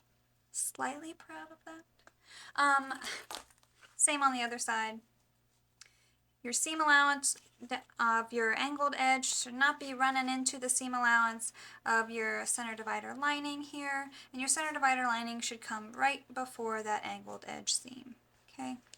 So give this whole thing a nice press so everything is as flat as it can be, and then baste these open edges. If you want, you can baste along these angled edges too. I don't find it necessary to do that, but if you just want to do one seam, totally okay. So now you have your center divider pocket and you have basted all open edges. And when you've basted those open edges, you wanted to make sure that you caught the center divider lining in that base stitch on the side.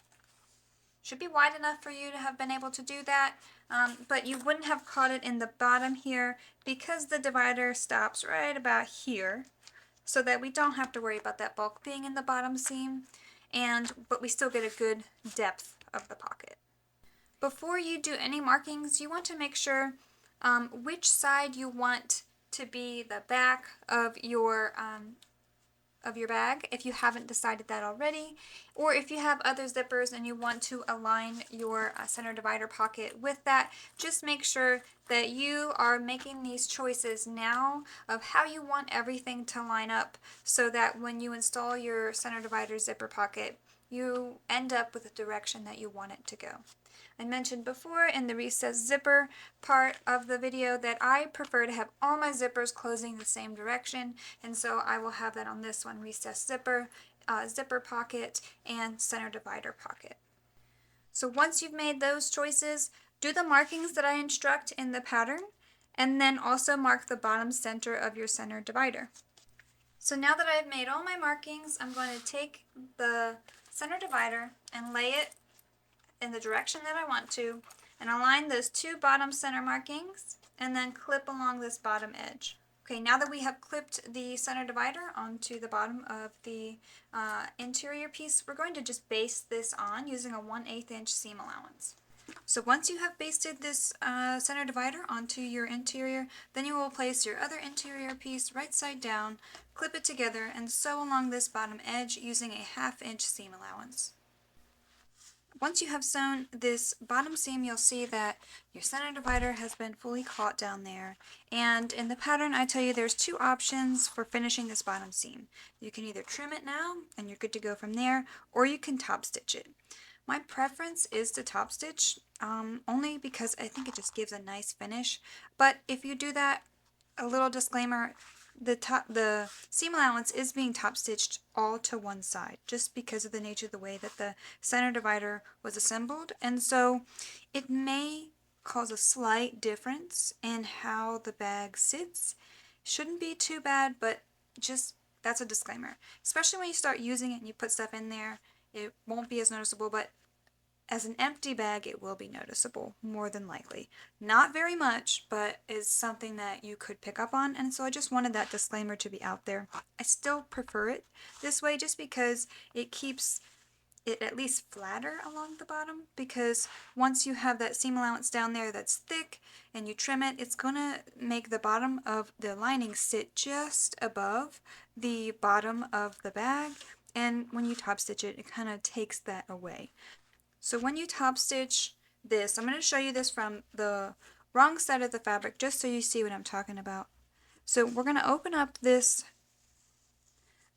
seam allowance down here, and when we top stitch, we're going to be top stitching along the seam allowance side where the center divider is not. So I've got the center divider flipped over here. I'm going to top stitch my seam allowance on this side using an 1/8 of an inch seam allowance. Then I'm going to end that stitch line, and then I'm going to flip my center divider to the other side. Keep that seam allowance open, and then top stitch on the other side. So again, you're going to have bulk on top stitched on one side, and just be aware of that. This is an optional step. You don't have to do this, but if you want to, it's explained there for you to do that. I'm going to do that now, and then I'll show you what it looks like. So I just finished top stitching both sides of this seam, and you'll see that one side is like a flat, easy flush. It wants to do that, lay down like that, and the other side it's a little bit more of a fold here.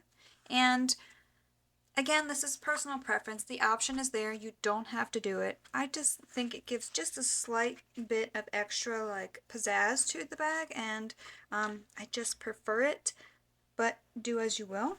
So now that I have the bottom seam of the center divider taken care of, we're going to get into the awkward part of the center divider. And so these lines right here, you're going to take these angled edges, these bottom angled edges, and you're going to line it up with those lines that you drew.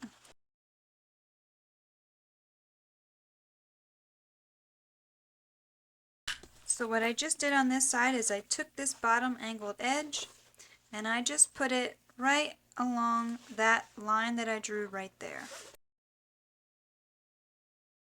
And so as you see, you've got this kind of strange shape piece here, and this is kind of awkward right now. Not super difficult, just awkward. And so once you have gotten everything clipped, I like to take a ruler and just measure down just to make sure that I'm in the ballpark of even here. You can also fold it in half and just double check that everything lines up, which mine does. My top seam, my lining facing seam, and then my two top edges all match up. So as long as I keep everything nice and clipped here, when I go to base these two edges, which is the next step, everything should stay nice and straight and even. So now I will just baste along these clipped edges here, just along the center divider. Try to keep everything as stable as you can so you don't lose your placement. And then do that for both sides. So I have everything basted. I still have retained that placement, and now half of our center divider has been sewn. So the next step will be to then clip along these edges. This is where it gets really awkward. So the next step is where it gets really awkward, where you need to clip these edges to the edges that you just basted. And so you're going to need to maybe fold down this bottom seam to get it out of your way so that you have a straight edge here in which to do that. Just play around with it a little bit. Again, this is the most complicated of the add-ons, and it's not like hard, it's just awkward. So you'll see me clip that now and what I do with these bottom corners to kind of get them out of the way.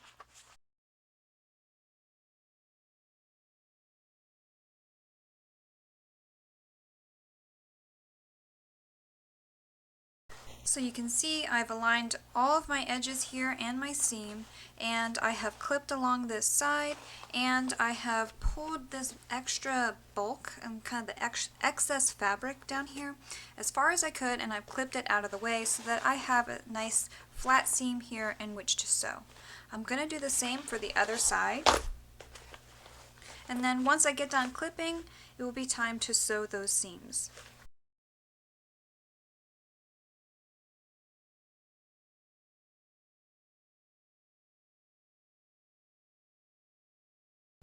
So we have everything clipped and we are ready to sew up those side seams. Now remember, you need to do some seam grading here from the top.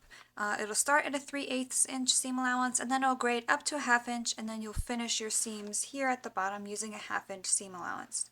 Now it's a little awkward again, but we are where we need to be to get the results that we want.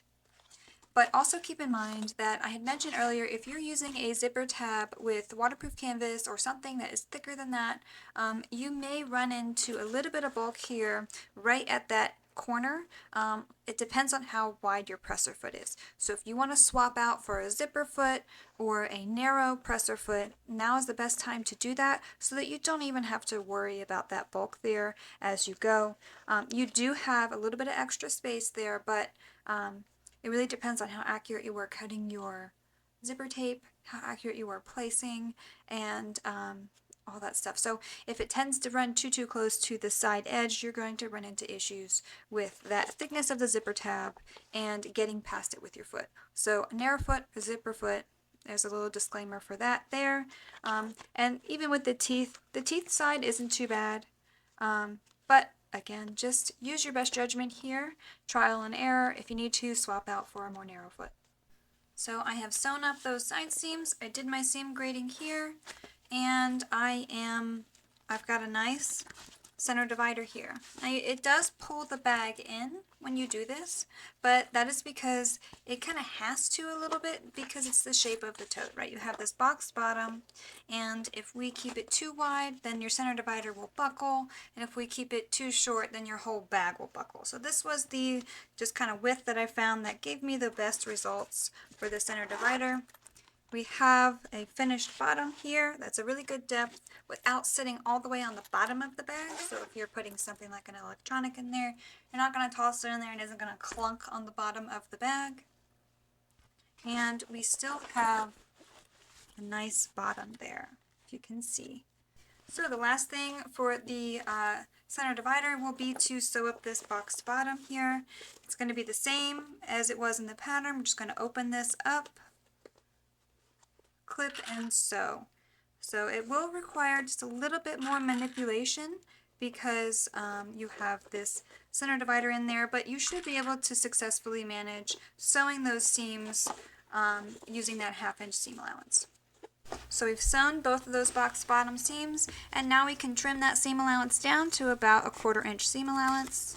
So before we trim these side seams, we need to do some reinforcement stitches. I like to start right before the center divider, sew about 1 inch, and then kind of go back and forth twice. It provides you a little bit of extra durability and stability on a seam sort of junction where so many things are kind of sewn into the side seam and you're going to trim. You just want to make sure nothing comes out ever, right? It's worth the little bit of extra time to do those extra stitches and never have to worry about it. You don't have to worry about it down here in this seam because the stress is always going to be put on the center divider pretty much at that top point. And so because that's where the stress point is, that's where we want to reinforce, okay?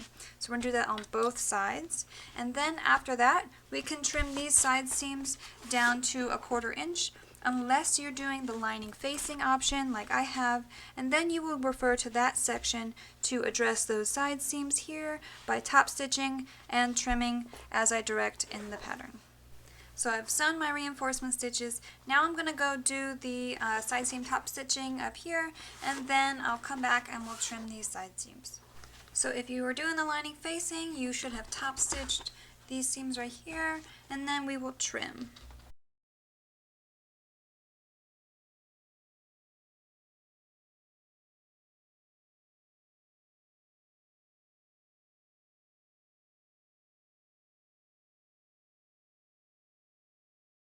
So once you've trimmed, you want to turn your interior right side out.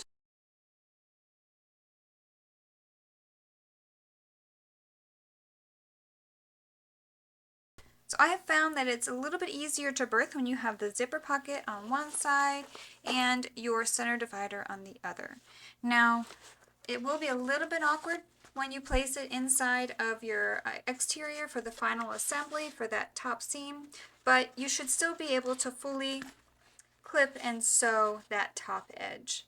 And so that is pretty much it for your center divider. After that, there's no other steps you need to do to finish your center divider. You just need to complete your bag. For the option B exterior slip pocket, you'll need a pair of exterior sides. The center panel, as I have told you how to cut it, it is different than the original pattern, but you do use your original pattern piece. So keep that in mind. you also will use the same center stabilizer piece, but we're going to trim that down and fuse it differently. And then you'll need your strap. So this section only contains instructions for doing one side of your bag. You can absolutely put the slip pocket on both sides of your bag. The top stitching and bulk reduction will still work effectively with two sides. And actually, I do also suggest that if you are only going to put the slip pocket on one side, that you still apply the same top stitching and bulk reduction methods that I call for in the add-on pack. Just apply that to the original instructions so that you still have consistency in this top stitching and the bulk there. So you should not have fused your stabilizer just yet because we need to make some marks on this center panel and we need to do some trimming on the stabilizer. So in step 2 of this section, I do give you instructions on how far down to measure before you will trim your stabilizer, so go ahead and do that now. So now you have trimmed your stabilizer into 2 pieces. You'll also need to draw some lines starting from the top of this center panel pocket and then also one measuring up from the bottom. Now, at the end of this slip pocket, we're going to be doing some trimming, and if you're like me and you use something that was slightly loosely woven when you did some of your fusing to your interfacing or just pressing, you could have had some shrinkage, and I did. And so my stabilizer is the correct length, and so we're going to see how lucky I am trimming off some of this excess on the bottom, and hopefully I don't have any shortage there. I don't think that I will, but we'll see. So once you have drawn those 2 lines as I instruct in the pattern, you're going to fuse them just below each. So from the top will be the shorter stabilizer, and then from the bottom will be the longer stabilizer. Okay, you want to fuse right under each of those lines, so you'll have something that looks like that. So now that we have fused everything, we want to fold over this bottom part, right, so that it folded over right at that line that we drew. And then we're going to give this a good press and top stitch this edge. We aren't folding over the stabilizer at all in this process, we're only folding over that center panel. So I have top stitched 1/8 of an inch away from that folded edge that was folded right along that stabilizer. And then I went ahead and made the marks that I call for in the pattern. Honestly, on this fabric and with my silver pen, you can't see it, but they are there. And then we're just going to fold up this folded edge here and align it with those 2 marks that we made. And then we'll press it. So I have pressed this nice and flat, and I now have the folds that I want, and so I'm going to baste along these edges here along that folded section. So I've basted those sides, and now our pocket is pretty much constructed. So now what I need to do is I need to use my original center panel pattern piece, and I need to trim this down to match. Alright, I feel better about my fraying situation now. So now it's going to be time to attach the exterior sides, and that will be just like you do in the original pattern, where you just lay them right sides together. You can attach both at the same time, and just sew along those edges there using a 3/8 inch seam allowance.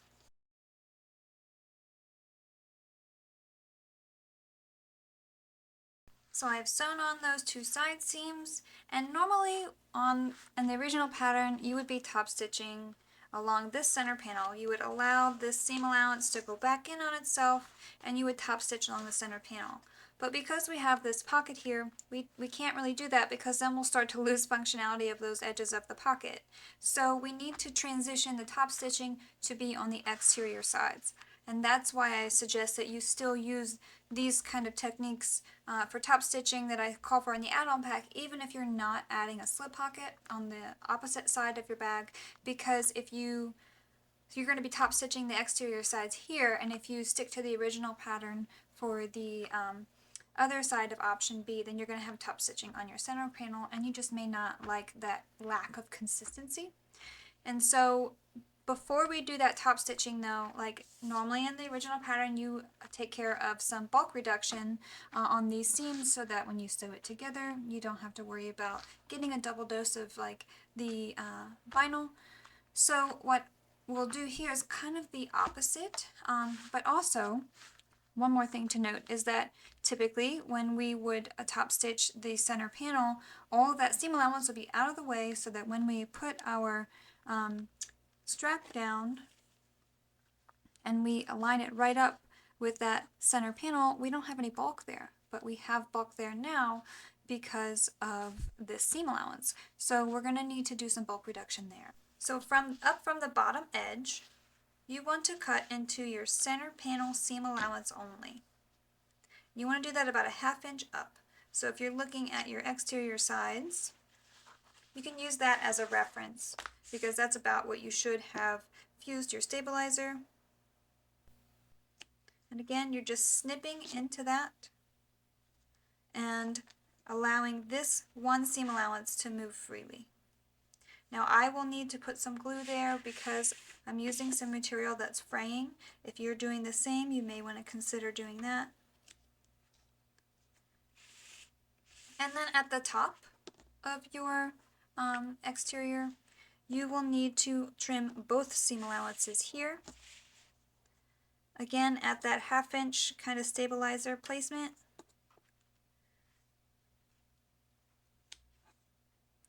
Do not cut into your stitching. You're only cutting into your seam allowance and not compromising that stitch at all. So now you will be able to move both of these seam allowances toward the center panel and out of the way for your strap. And then at the bottom, you will have just some of that seam allowance down there tacked out of the way so that it's just less bulk for you to contend with. It's not a lot of bulk reduction, so you're still going to have a little bit of that vinyl there that's going to give you that extra bit of bulk that you're going to have to sew over, but now we've just reduced it. Okay, so once you have snipped all those seam allowances, I like to just clip them open so that I know that they are in the direction that they need to be when I start top stitching. And then you're going to top stitch along the exterior side seams using a 1/8 inch seam allowance. Now when I'm doing that top stitch, I also like to tack down those seam allowances where I have them clipped so that they maintain their position when it comes time for final assembly and when we're sewing this bottom seam and all that good stuff. So I will do that now and I'll show you how everything looks. So after top stitching these seams, I also tacked down those seam allowance trimmings that I've done. But now that we've moved this seam allowance out of the way, we can go back to having the strap placed where we want it to, and then when we flip it back down and when we top stitch it, we shouldn't have too much bulk there to contend with. And so we still have the placement we want for straps without the added bulk. And so for now, you can just continue on with the rest of your exterior assembly, and that exterior slip pocket is done. Unfortunately, I forgot to record my intro for the alternate strap method, so you will need 2 top exterior panels, 2 bottom exterior panels, and then the 2 lengths of webbing that I call for in the cut list at the beginning of that section. Now before we do anything in this section, we want to make sure that we finish the edges of our webbing so that we make sure that we don't have any fraying or anything like that. So once you have taken care of those cut edges of your webbing, you then need to declare a wrong side to your webbing and make some marks as I call for. Now these marks are only for double-sided tape placement, and so I'm going to go ahead and place that double-sided tape on there now, and then we'll talk about maybe changing up the height in which we sew these straps on. So I'm going to place some double-sided tape along the center between those 2 marks.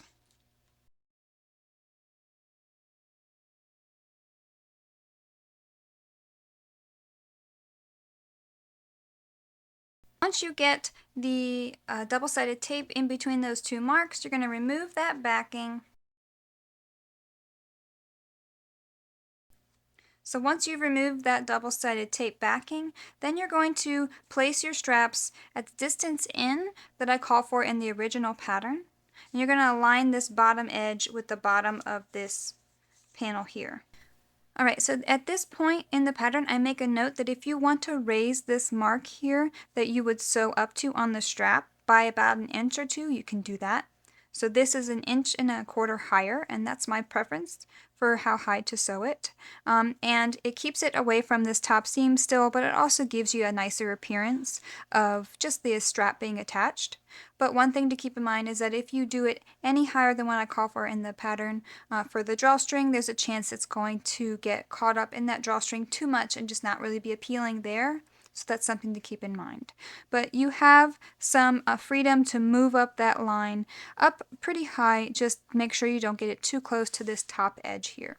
So I am going to apply my straps onto my other exterior main panel, and then I'm going to sew along each edge here using a 1/8 inch seam allowance. So I'm going to go up this side, across this little, right before I hit this scotch tape, I'm going to just kind of use my scotch tape as my guide, and then stop and then sew all the way back down, and then again at the bottom, just so that I make sure that I've got this full box here. I'm going to do that for each end of my webbing, so that will be, I'm going to do it a total of 4 times. So you can see I have sewn on the straps and they are secured and ready to go. And now we can sew on the bottom exterior to the top exterior. We'll just clip along this bottom edge and then sew along this bottom edge using a 3/8 inch seam allowance. So after you've sewn that seam, normally in the original pattern you would then fold this seam allowance up to the top exterior panel and then top stitch along that. But because we have this extra bulk from the strap, we don't want to fold the strap back on itself. It's just going to be too bulky for us, and so we want to make sure that we top stitch this bottom exterior panel. But just to avoid any bulk on these side seams here, we're going to do some bulk reduction snipping. And so it's not going to be a ton, it's just going to be enough to kind of open this up somewhat so that you don't have too much of a bump to go over. So you're going to open the seam allowance on this end here, and you're going to snip the top exterior panel seam allowance only. So I'm not cutting my stitches, I'm not cutting into my thread at all, I'm only snipping this seam allowance here so that I can separate it from the rest of the seam allowance I'm going to be top stitching. Right? So it'll look like that when I've top stitched, and I want to do the same thing on the other side. So now when we top stitch, we're going to leave this snipped section open, and we're going to let the rest of this seam allowance point toward the bottom of the bottom exterior panel. And we're going to tack this down when we top stitch so that we make sure it stays open when we sew our side seams. And then we're going to go down, top stitch all along this edge using a 1/8 inch seam allowance, and then go back and tack this seam allowance back open. Okay, just so you don't forget, I suggest clipping them open. Alright, I have caught all that seam allowance down here with that bottom top stitch. I have caught those snippings on the side there so that I don't forget to leave them open for the exterior assembly. And now I am good to go. I just need to top stitch the other panel and then do my exterior assembly and then continue on construction as usual. Just be careful and mindful of these straps when you're sewing that top seam or your side seam so that you don't accidentally catch them in your sewing. So of all the add-ons, this one is my favorite. This one is the drawstring option, and I actually don't make it with handles typically. I like to make it with just as a pouch. I just enjoy it that way. Something about it makes my heart happy. So that's what I'm going to be doing for this, just so that you can see it in just as a pouch, because I believe that most of my testers have made it with straps. So you'll need your 2 drawstring pieces. This is a 1/4 inch wide drawstring. I wouldn't go much thicker than that, and I wouldn't go much thinner. This is kind of the ideal size for your drawstrings. Then you'll need your 2 drawstring casings. This should not be interfaced. You'll need 2 assembled exterior panels here. So I don't write this for option B because once we have seams up there and stuff, it starts to affect the cinching of the drawstring, and so I write it for option A. You can definitely try it in option B, but this is just how I write it. So this one, I have stabilized the bottom, but I don't recommend stabilizing the top. Just use interfacing and woven or canvas, and that's kind of your best bet. Waterproof canvas or further stabilizing these will kind of start to affect the cinching capabilities, especially if you're already lining it with waterproof canvas, okay? And so then you'll also need your interior pieces. Now I also suggest using an interior, not a lining facing, but you can add in a slip pocket, a keyring clip, or you can add in, I did see one of my testers put in the zipper pocket.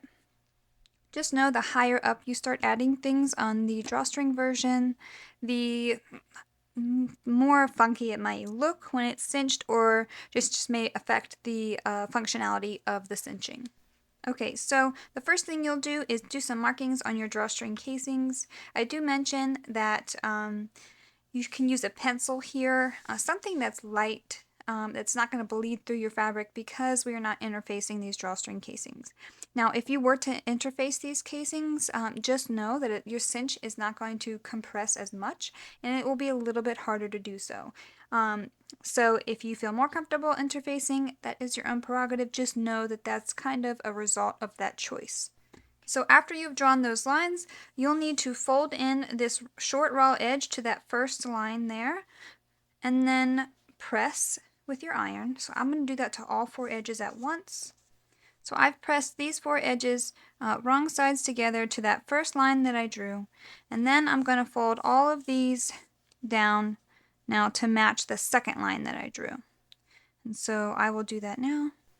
So now you see we've folded the edge to the first line and then folded the second time down to that second line, okay? And so now we just need to top stitch a 1/4 inch away from this edge right here on all 4 edges, okay? So now that we have top stitched all 4 edges using a 1/4 inch seam allowance, we will then fold this whole thing in half and then press it just like that. So now we have 2 drawstring casings ready to go, and these raw edges here on the inside of the drawstring casings have been taken care of. So we need to find the center of these drawstring casings as well as the top centers of our exteriors. Once you have found the centers of your exterior panels and your drawstring casings, align them with the raw edges together, and then clip along the length. Once you've clipped it, you'll then baste along this drawstring casing using a 1/8 inch seam allowance. So now you would continue as usual with construction.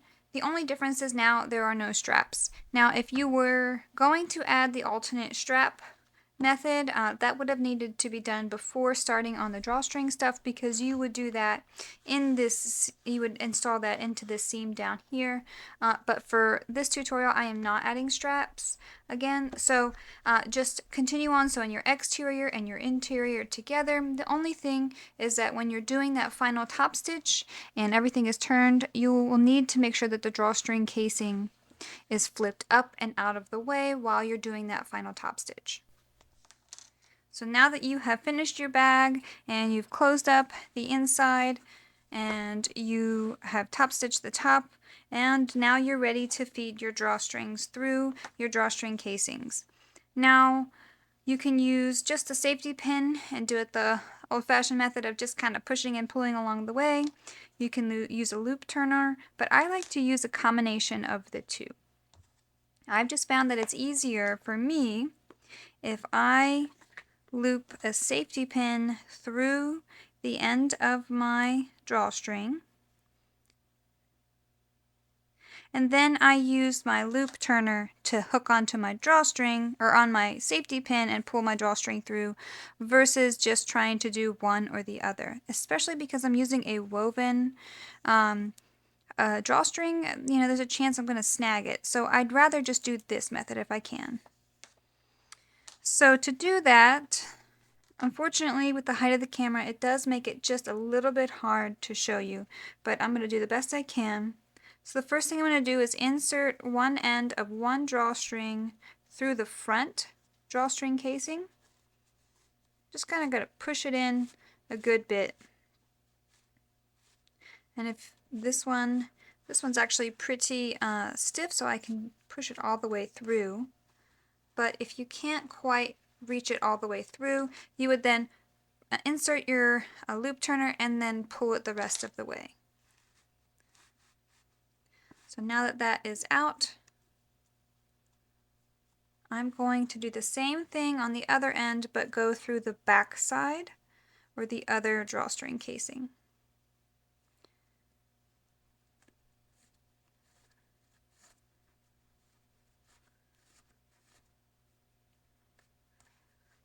Alright, so now is when I'll go through, find that safety pin, and just pull it right through. And that's easy as that.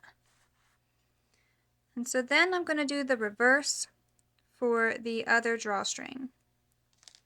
And you don't have a ton of extra drawstring here just because I didn't want it to be super long when you pulled it tight. So just be careful with it. It's going to be a little bit more difficult to feed now that you already have a drawstring in there. But you're going to go in the opposite way.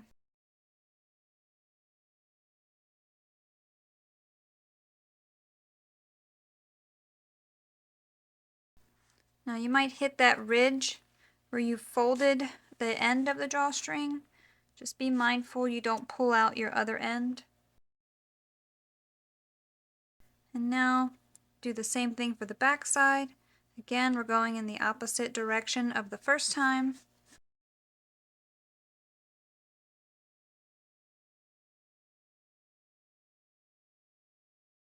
Never pull too hard on your loop turner, just in case you accidentally snagged your fabric, because if you do that, you could rip a hole right into it.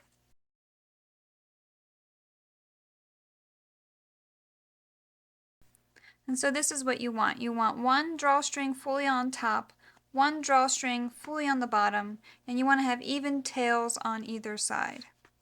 And so if we cinch this, so this is canvas, so it's a little bit thicker, so I didn't get as good of a cinch as if I would have used something like quilting cotton or like custom fabric cotton. That would have given me an even tighter cinch. And so now you would just knot these ends together. I like to leave just about 1/2 inch, maybe more, it depends on how I was able to get my knot. And then I'm going to take this tape off and fray the ends of my rope here.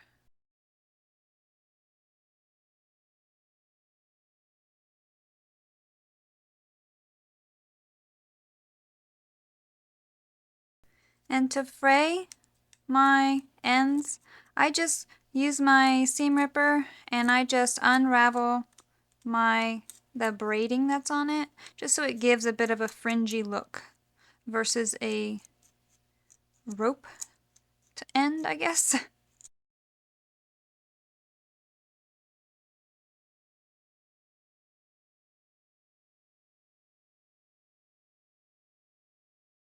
So once I've gotten everything unbraided that's exposed, I'll trim it down a little bit so that I get a nice even edge. And so there we have it, a nice little fringy knotted drawstring end. And I'll do the same on the other side.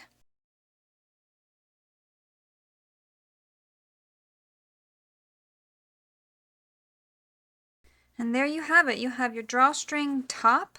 You have 2 fringy knotted ends. And then you have these gaps here on either side of your bag that you can use to open up. And your knot should be just wide enough that you should be able to fully open your bag. So there you have it. For the clear option A, you will need 2 top exterior panels in clear. For the sake of filming, I'm using a a transparent jelly vinyl just so that it doesn't reflect my lights constantly. And then you'll need your strapping. You're going to need to install the alternate strap method, so you'll need the length for that, or longer if you prefer. You'll need binding if you're going to bind the top, or you can do a fold over method, that's okay too. And you will need the jelly bottom piece that is a new pattern piece and that is provided. Lucky you, my mic didn't record most of the clear, so you get commentary. You will also need snap fasteners, and please pretend that you don't see the completed bag on the left-hand side, because I totally forgot to mention snaps before I made it. So first what you will do is sew on your straps onto your top exterior panels so you can follow the instructions in the alternate strap method for that. So I have sewn on all 4 ends of the straps. My straps are not twisted, and I did sew up a little higher than I have listed in the alternate strap method. I do include a note for that if you want to sew it up a little higher than that measurement that's there. One thing to keep in mind, I give you a little helpful guide in this section for making sure your tension is good. So my tension is good, and but not all clear and not all jelly are made equal. So what works on one material may not work on the other as far as tension and thread goes, so you just need to make sure that you play around with that on a piece of scrap so that you can make sure that you get proper tension, so you don't have to worry about your strap coming out or about getting that nest under your fabric while you're sewing or anything like that. Tension is a huge part of sewing clear and jelly vinyl, so it's definitely something to keep in mind.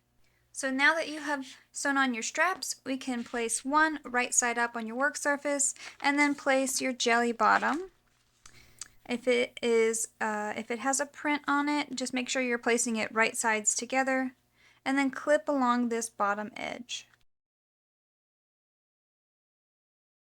Once you have clipped that edge, you're going to sew along that clipped edge using a 1/4 inch seam allowance. That is different than the other seam allowances for the pattern, but because we are leaving all of these edges raw, we don't want a bunch of seam allowance hanging out, and this helps prevent us from having to sew a double row of stitches to help secure it even further. So again, sew from edge to edge here using a 1/4 inch seam allowance. Backstitch neatly and then trim your threads as soon as you're done. Now that you have sewn that bottom edge, we're going to do the same thing on the other side. Again, just make sure that you are putting them right sides together. So now that we've sewn those seams, it's going to be time to top stitch. So we're going to sew along each of these seams on the jelly bottom side using a 1/8 inch seam allowance. Now keep in mind you will probably need to double check your tension again because now we're going from just 2 layers of jelly vinyl to now we're going up to 3 plus a strap. So just keep that in mind, and again, find a test scrap. Make sure your tension is right before you do this, and then sew it. Alright, I have top stitched both seams, and I have trimmed all my threads so everything is as neat as possible. So now we will place this right sides together, align everything, clip along these sides, and then we're going to sew along these sides using a 1/4 inch seam allowance. Okay, we are back to commentary. You should have sewn those side seams using that 1/4 inch seam allowance, and then you'll need to find the top center of your exterior panels, and then measure down the distance I tell you for your snaps and punch your holes through both layers. Now, I'm probably telling you here to be careful and make sure that you choose the right distance down to measure, depending on how you're going to finish your bag, because if you accidentally punch the hole for the binding on the fold over method, it won't be far enough down. And so my hole is punched, and I tell you to do that now just because everything stays together because it's been sewn together, so it makes it so much easier. So now you need to notch the bottom center there so that you can know where to line up your side seams once you make that boxed bottom. So it lines up quite nicely there, that little notch in the side seam. And so once you get that aligned, you just clip and then sew using a 1/4 inch seam allowance. I also suggest that you do a kind of reinforcement stitch about 1/8 of an inch away on those box bottoms, just to give a little bit more security to those seams. Since we don't have a bottom seam, those corner seams are kind of supporting a lot, and I just feel better with that second row of stitching.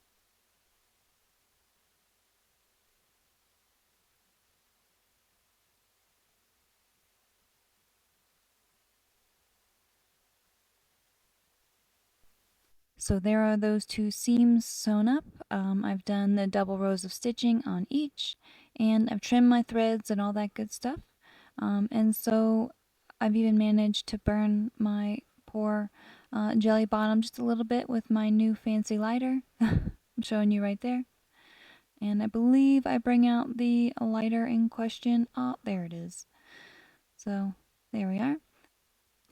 So now you will be turning your bag right side out if you are sewing the top edge of your bag using a free arm or a cylinder arm machine. If you're only using a flatbed machine, or you don't have a free arm function on your sewing machine, then you want to leave your bag inside out.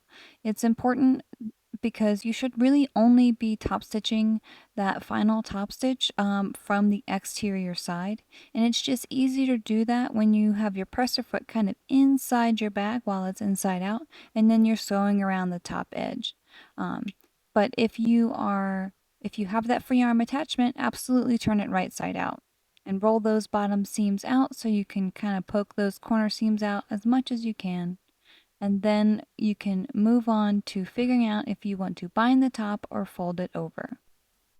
For this one, I am going to bind the top, and I am using the strip of jelly vinyl, and I have drawn my center line down the length using a silver pen. You want to try and keep the pen as light as it can be because these fabrics are translucent, because they are maybe lighter color. It might be easier to see if you lay it on thick. Also, let it dry if you're using a silver pen. Okay, and so for the next step, you will be applying double-sided tape all around the top edge of both the interior and exterior of your tote.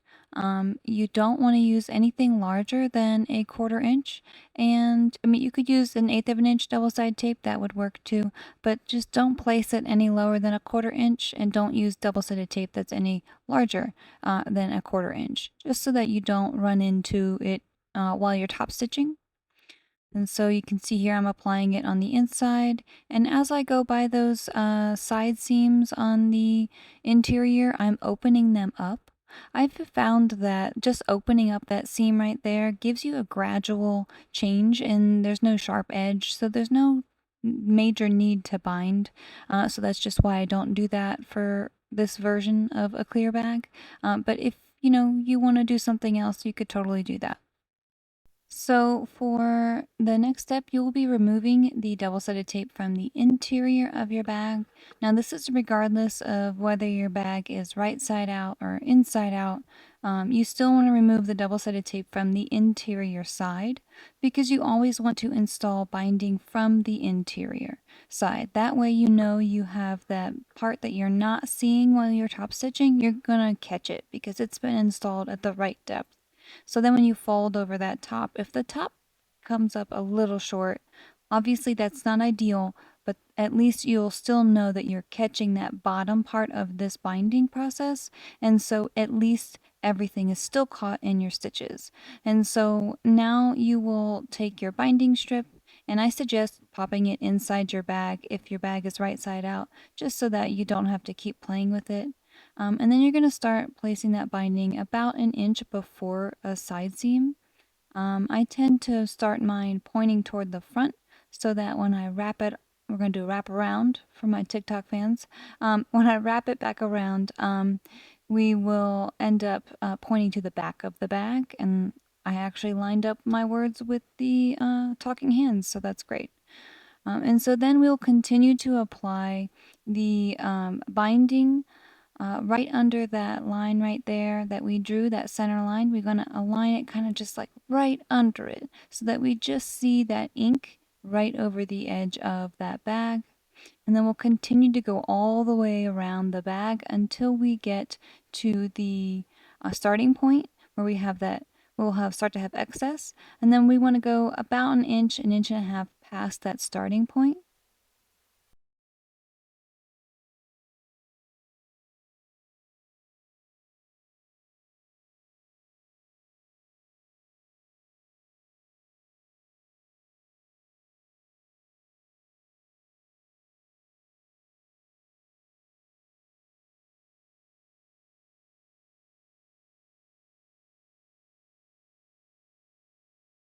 So now that we have hit that point where we have excess, again, leave about an inch and a half, and then let that hang out.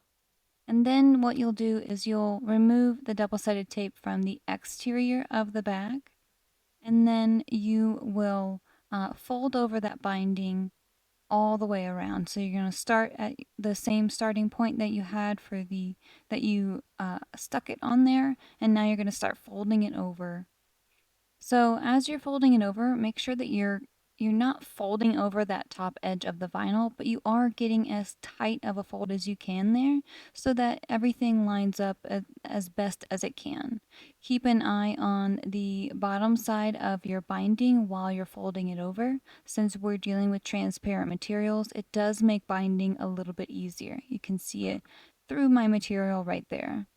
And so just continue to make sure that you are getting that nice fold as you go. Take your time. I don't care how many bags I've made. Every time I do binding, I just take my time and go slow because it's already a frustrating process. I don't want to do it twice, right? My motto is I have enough time to do it right, not twice. That doesn't always work out that way, but I try my hardest. And binding is a prime example. As you go over the side seams, you won't get as deep of a fold there because you have the bulk of the side seams being opened, but just do the best you can. You're going to be following the seam allowance around the outside of the bag, so you'll be able to adjust and accommodate that as you hit those side seams.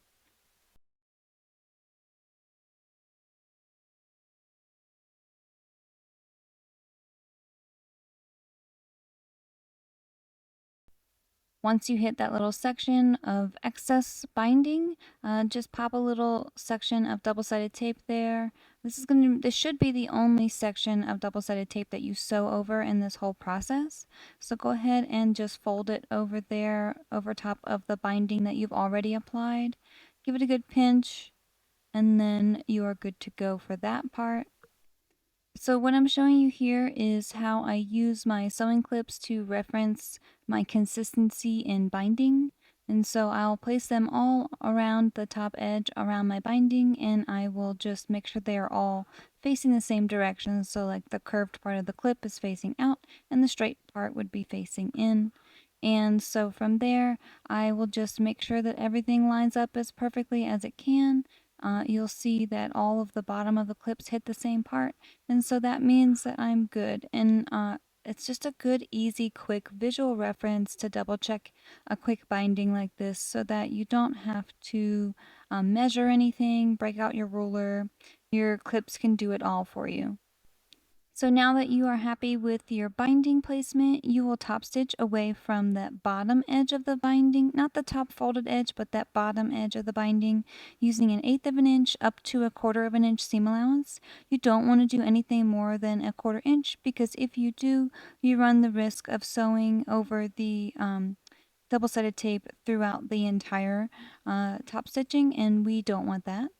And so just make sure that you are going slowly and carefully so that you're sure to catch both the inside and the outside all the way around. And so I'll show you how mine looks in just a second. So there it is. I did a pretty good job on it and I was proud of it.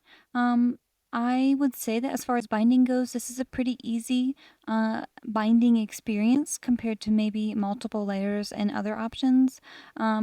But, you know, if you want to do the fold over method, we're going to hit that in a second. But yeah, I think that this one was pretty easy. I did not use a 1/8 of an inch seam allowance. I used just a little bit more than that. And I even almost missed it there, but I still caught it. Um, and yeah, let's probably trim this thread right now. Yeah. So and then now we can move on to the fold over method. So for the fold over method, I had this bag prepped for this very purpose, and I am using clear vinyl. This is TPU, so it's a little softer than PVC. They still will both work for this project. You'll also need sewing clips. We will not be using double-sided tape for this process at all. I only use sewing clips. Now that may be more challenging for some people than others, but it's just the method that I found that works. It gets me a pretty consistent result. But it all really depends on how comfortable you are with clear vinyl and using clips. And so the first step you'll do is open up these side seams here because we want that nice gradual change. We don't want anything sharp. And so we're going to fold over the top edge to be wrong sides together.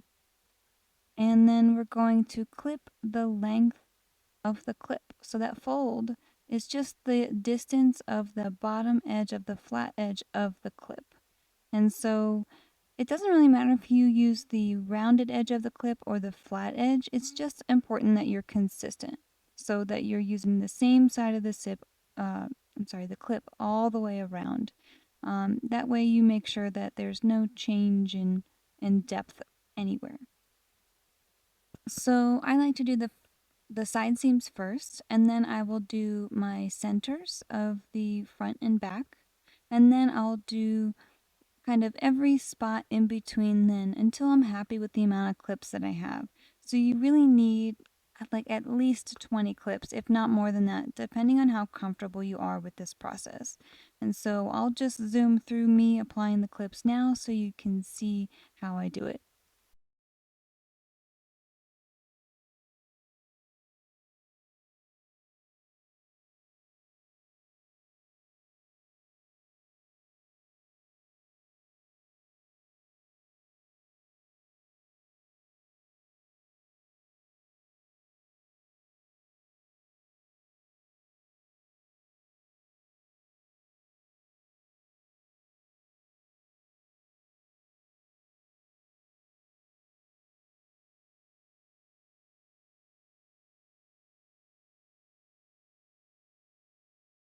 So now you can see that I have all my clips applied. It's a good amount of clips, but you can totally use more if you want more.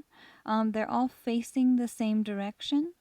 And you can see I still have bubbles of the vinyl that poke out. And if you, again, feel more comfortable, clip in those sections. But I just go through and double check that all my placement is as accurate as it can be. And so then what I'll do is I'll take this to the machine and I will sew about 3/8 to 1/4 inch away from the folded edge this time. We're not going to be referencing that cut edge or that raw edge of the vinyl. We're going to be referencing the folded edge this time. And so as you go, you'll probably need to just readjust, but the benefit of using clear vinyl is that now you have something that you can see through and just continuously reference and double check as you go. So take your time, go slowly. Patience always pays off in these situations. So here are my results. You'll see I have a pretty consistent seam up there, and then I'll show you here how it's got a really nice, almost rounded, bubbly feel around the top when you do this top stitching. I like it, but I will say I had regrets with this one because of that. You could see the stripe through the wrong side. I didn't even think about that. But I just used just above a 1/4 inch seam allowance because I found a good sweet spot in between the stripes that was easy to continuously reference. But again, you can do things like that. As long as you know you're catching the bottom side, you have space to move in between those seam allowances, and we aren't using any double-sided tape, so you don't have to worry about sewing over that. And so that's how simple the fold over method is. It's your personal preference, whichever you would prefer to do. But I will say that this one is not as sturdy of a top edge as the binding is, just because the binding has more layers, so it does get just a little bit stronger because of that. So in the pattern, I tell you which parts of the snap fasteners go together. So I suggest referencing those photos with your pieces. You should have, each half should have a male and a female piece. And pretty much it's the post part that goes on the outer side, and then it will be the shorter parts that go onto the posts on the inner sides. And so again, I give you all those instructions for like how to pair them in the pattern. You can also reference the instructions that came with your snap fasteners. They almost always come with installation instructions and or a little diagram for you to follow. And if you can't find one, you can also find one on Google. So what I'm doing here is I am tracing the snaps. I'm tracing around the snaps onto some excess vinyl that I had. This is actually the excess top binding. And I'm doing this because I know that, just from personal experience, that my snaps don't like to set properly on a single layer of clear vinyl. So I just used it to trace a little scrap, and then I'm going to cut those circles out, punch a hole directly in the middle of those circles, and I'll use that to kind of bulk up the space between my two snaps, so that it'll be two layers of vinyl that will be kind of holding on to. And I just know, again, from recent experience, that it sets properly with that level of bulk compared to a single level of clear. So I'm going to install the back snap first. So I've got the post of the back half, and that goes through. And then I'm going to take one of my little pieces of the jelly vinyl that I cut out. I'm going to poke that around that post as well. And then I'm going to take the inner part of that half of the snap set, place it on top of that, and then I will set them together. So just be careful when you're setting that you're not overly punching them or not hammering them enough, because you want them to be properly installed. Alright, so we've got it set properly, and you can barely see that excess vinyl, and that's okay with me. I'm happy for it to be secure, even if I see a tiny little bit of that teal. And then I will just set the front. Again, the cap goes through the outer part, that's the one that has the post. And then I'll put that little bit of clear or jelly vinyl through that. And then I'll put the last part, and I will set everything together. And once your snap has been set, you are good to go with your clear tote. And thank you for your patience, hopefully, if throughout this process of the commentary. It's definitely not my choice and not my style, but I did not really have a choice scheduling wise, and it was a whole hour of filming that was lost. So thank you again for your understanding. And now you have come to the end of your adventure. I hope that you are planning your next one. I hope that you love your new and improved Tuesday Totes, and I hope that you share it with me on social media. All of my handles are @KnottedThreadsCo, and I can't wait to see your new make.